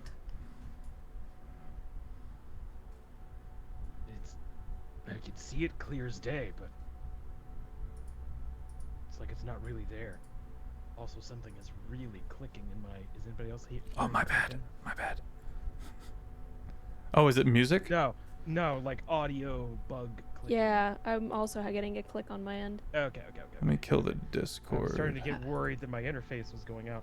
Yeah, I thought I was like, oh, there go my headphones. Is that better? Yes. Gonna find Discord. Hell yeah. Think so? Yeah, I'm not hearing it right now. Okay, cool. Just glad it's not a Oh. hardware failure. Where were Can we? I try it? Can I try a thing with the door? Step back. You By all means. you say you're seeing something that's not there. I want to give it a try. She still has those glasses that Vane gave her, right? I believe so. So with them, I can cast True Seeing. So I cast True Seeing. You pull out these shades and you put them on. I believe if you would pull up the info, you have to make a wisdom save or take a significant amount of psychic damage. but you are able to cast True Sight. Yeah. 3d8 psychic damage. Whatever. No roll? It says 3d8. Oh, you just take the damage to cast the spell? That's crazy. That's You take crazy. 10 psychic damage. Okay. And you immediately come to understand the celestial seal that's been put on this door.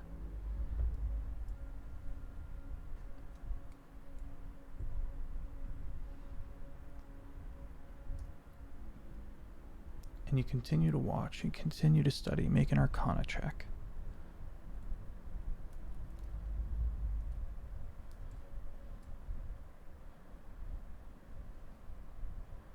Uh, 10.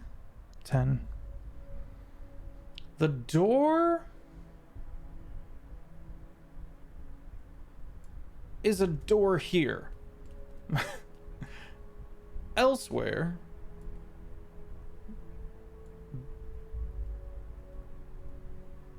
likely in the ethereal or maybe the astral, it is a bound creature.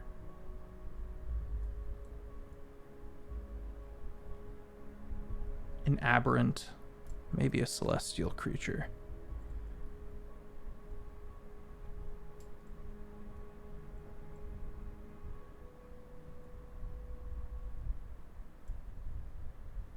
Okay. And I think that's where we'll leave off for now.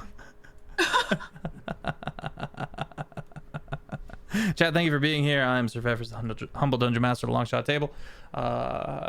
Tune in on Saturday and Sunday as well for Bayonet, Thistle and Quill, and then of course back around Tuesday for Terraform. Right back here, Rotten Toil.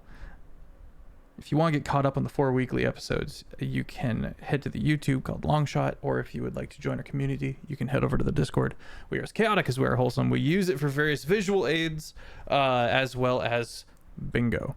If anybody won bingo tonight, please put it in the channel. If you have any theories, conundrums, questions, feel free to head over to those various channels. Don't forget to agree to the rules and all that good stuff. Yeah, check out the Instagram if you want to see some of the short form that's been made by our amazing mod team over on the Instagram. Again, Longshot.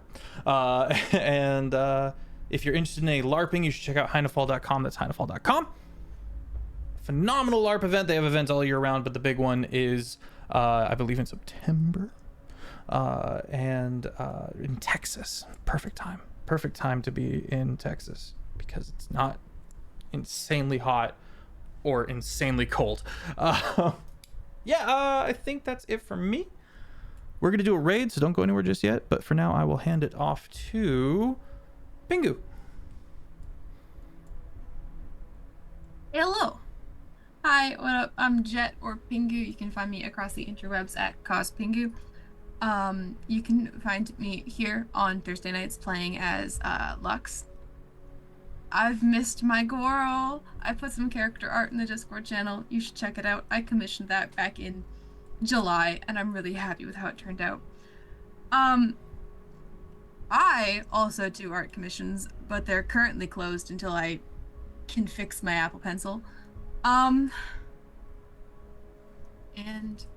you can find me on Tuesdays? Did I say that? No.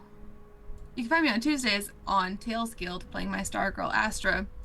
My little cinnamon roll. And yeah. I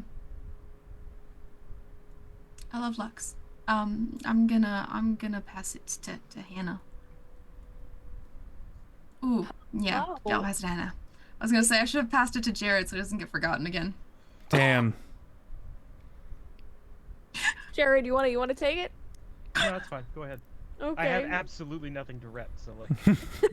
Okay. Hello, my name is Hannah Harper. I am a professional dungeon master and DTRPG and D&D content creator, or what a mouthful, over on TikTok, Instagram, Twitch, tackling world building, lord keeping, all that. You can find me doing cool stuff like D&D Castle next August for not 1 but 2 rounds, where I'm going to be doing the Red Wedding meets the Domains of Delight. So go check that out. You can also find me on Sundays over on Madaloon's channel, where you can find me playing a Toxic Yuri vampire. You can also find me on my own Twitch channel on Wednesdays doing fun research stuff, which you should also check out. You can find me at podcasts, panels, Start Playing, though all of those are currently filled out, but I will be putting up some fun TTRPG stuff there, like 1-shots and 2-shots over the next little bit once I finally have time. Go follow me everywhere for the shenanigans. And then I'm going to throw it over to Jared. I've been Jared and Owen.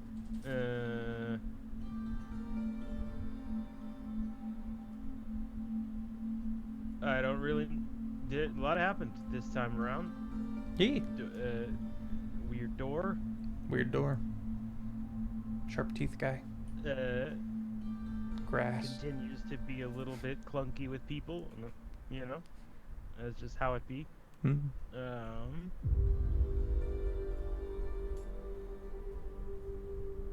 Yeah, I think it's pretty well it. All right, very nice. Well, gang, everybody pile into this raid. We're gonna kick it with the J. Good bean from way back in the Hogwarts professor's days.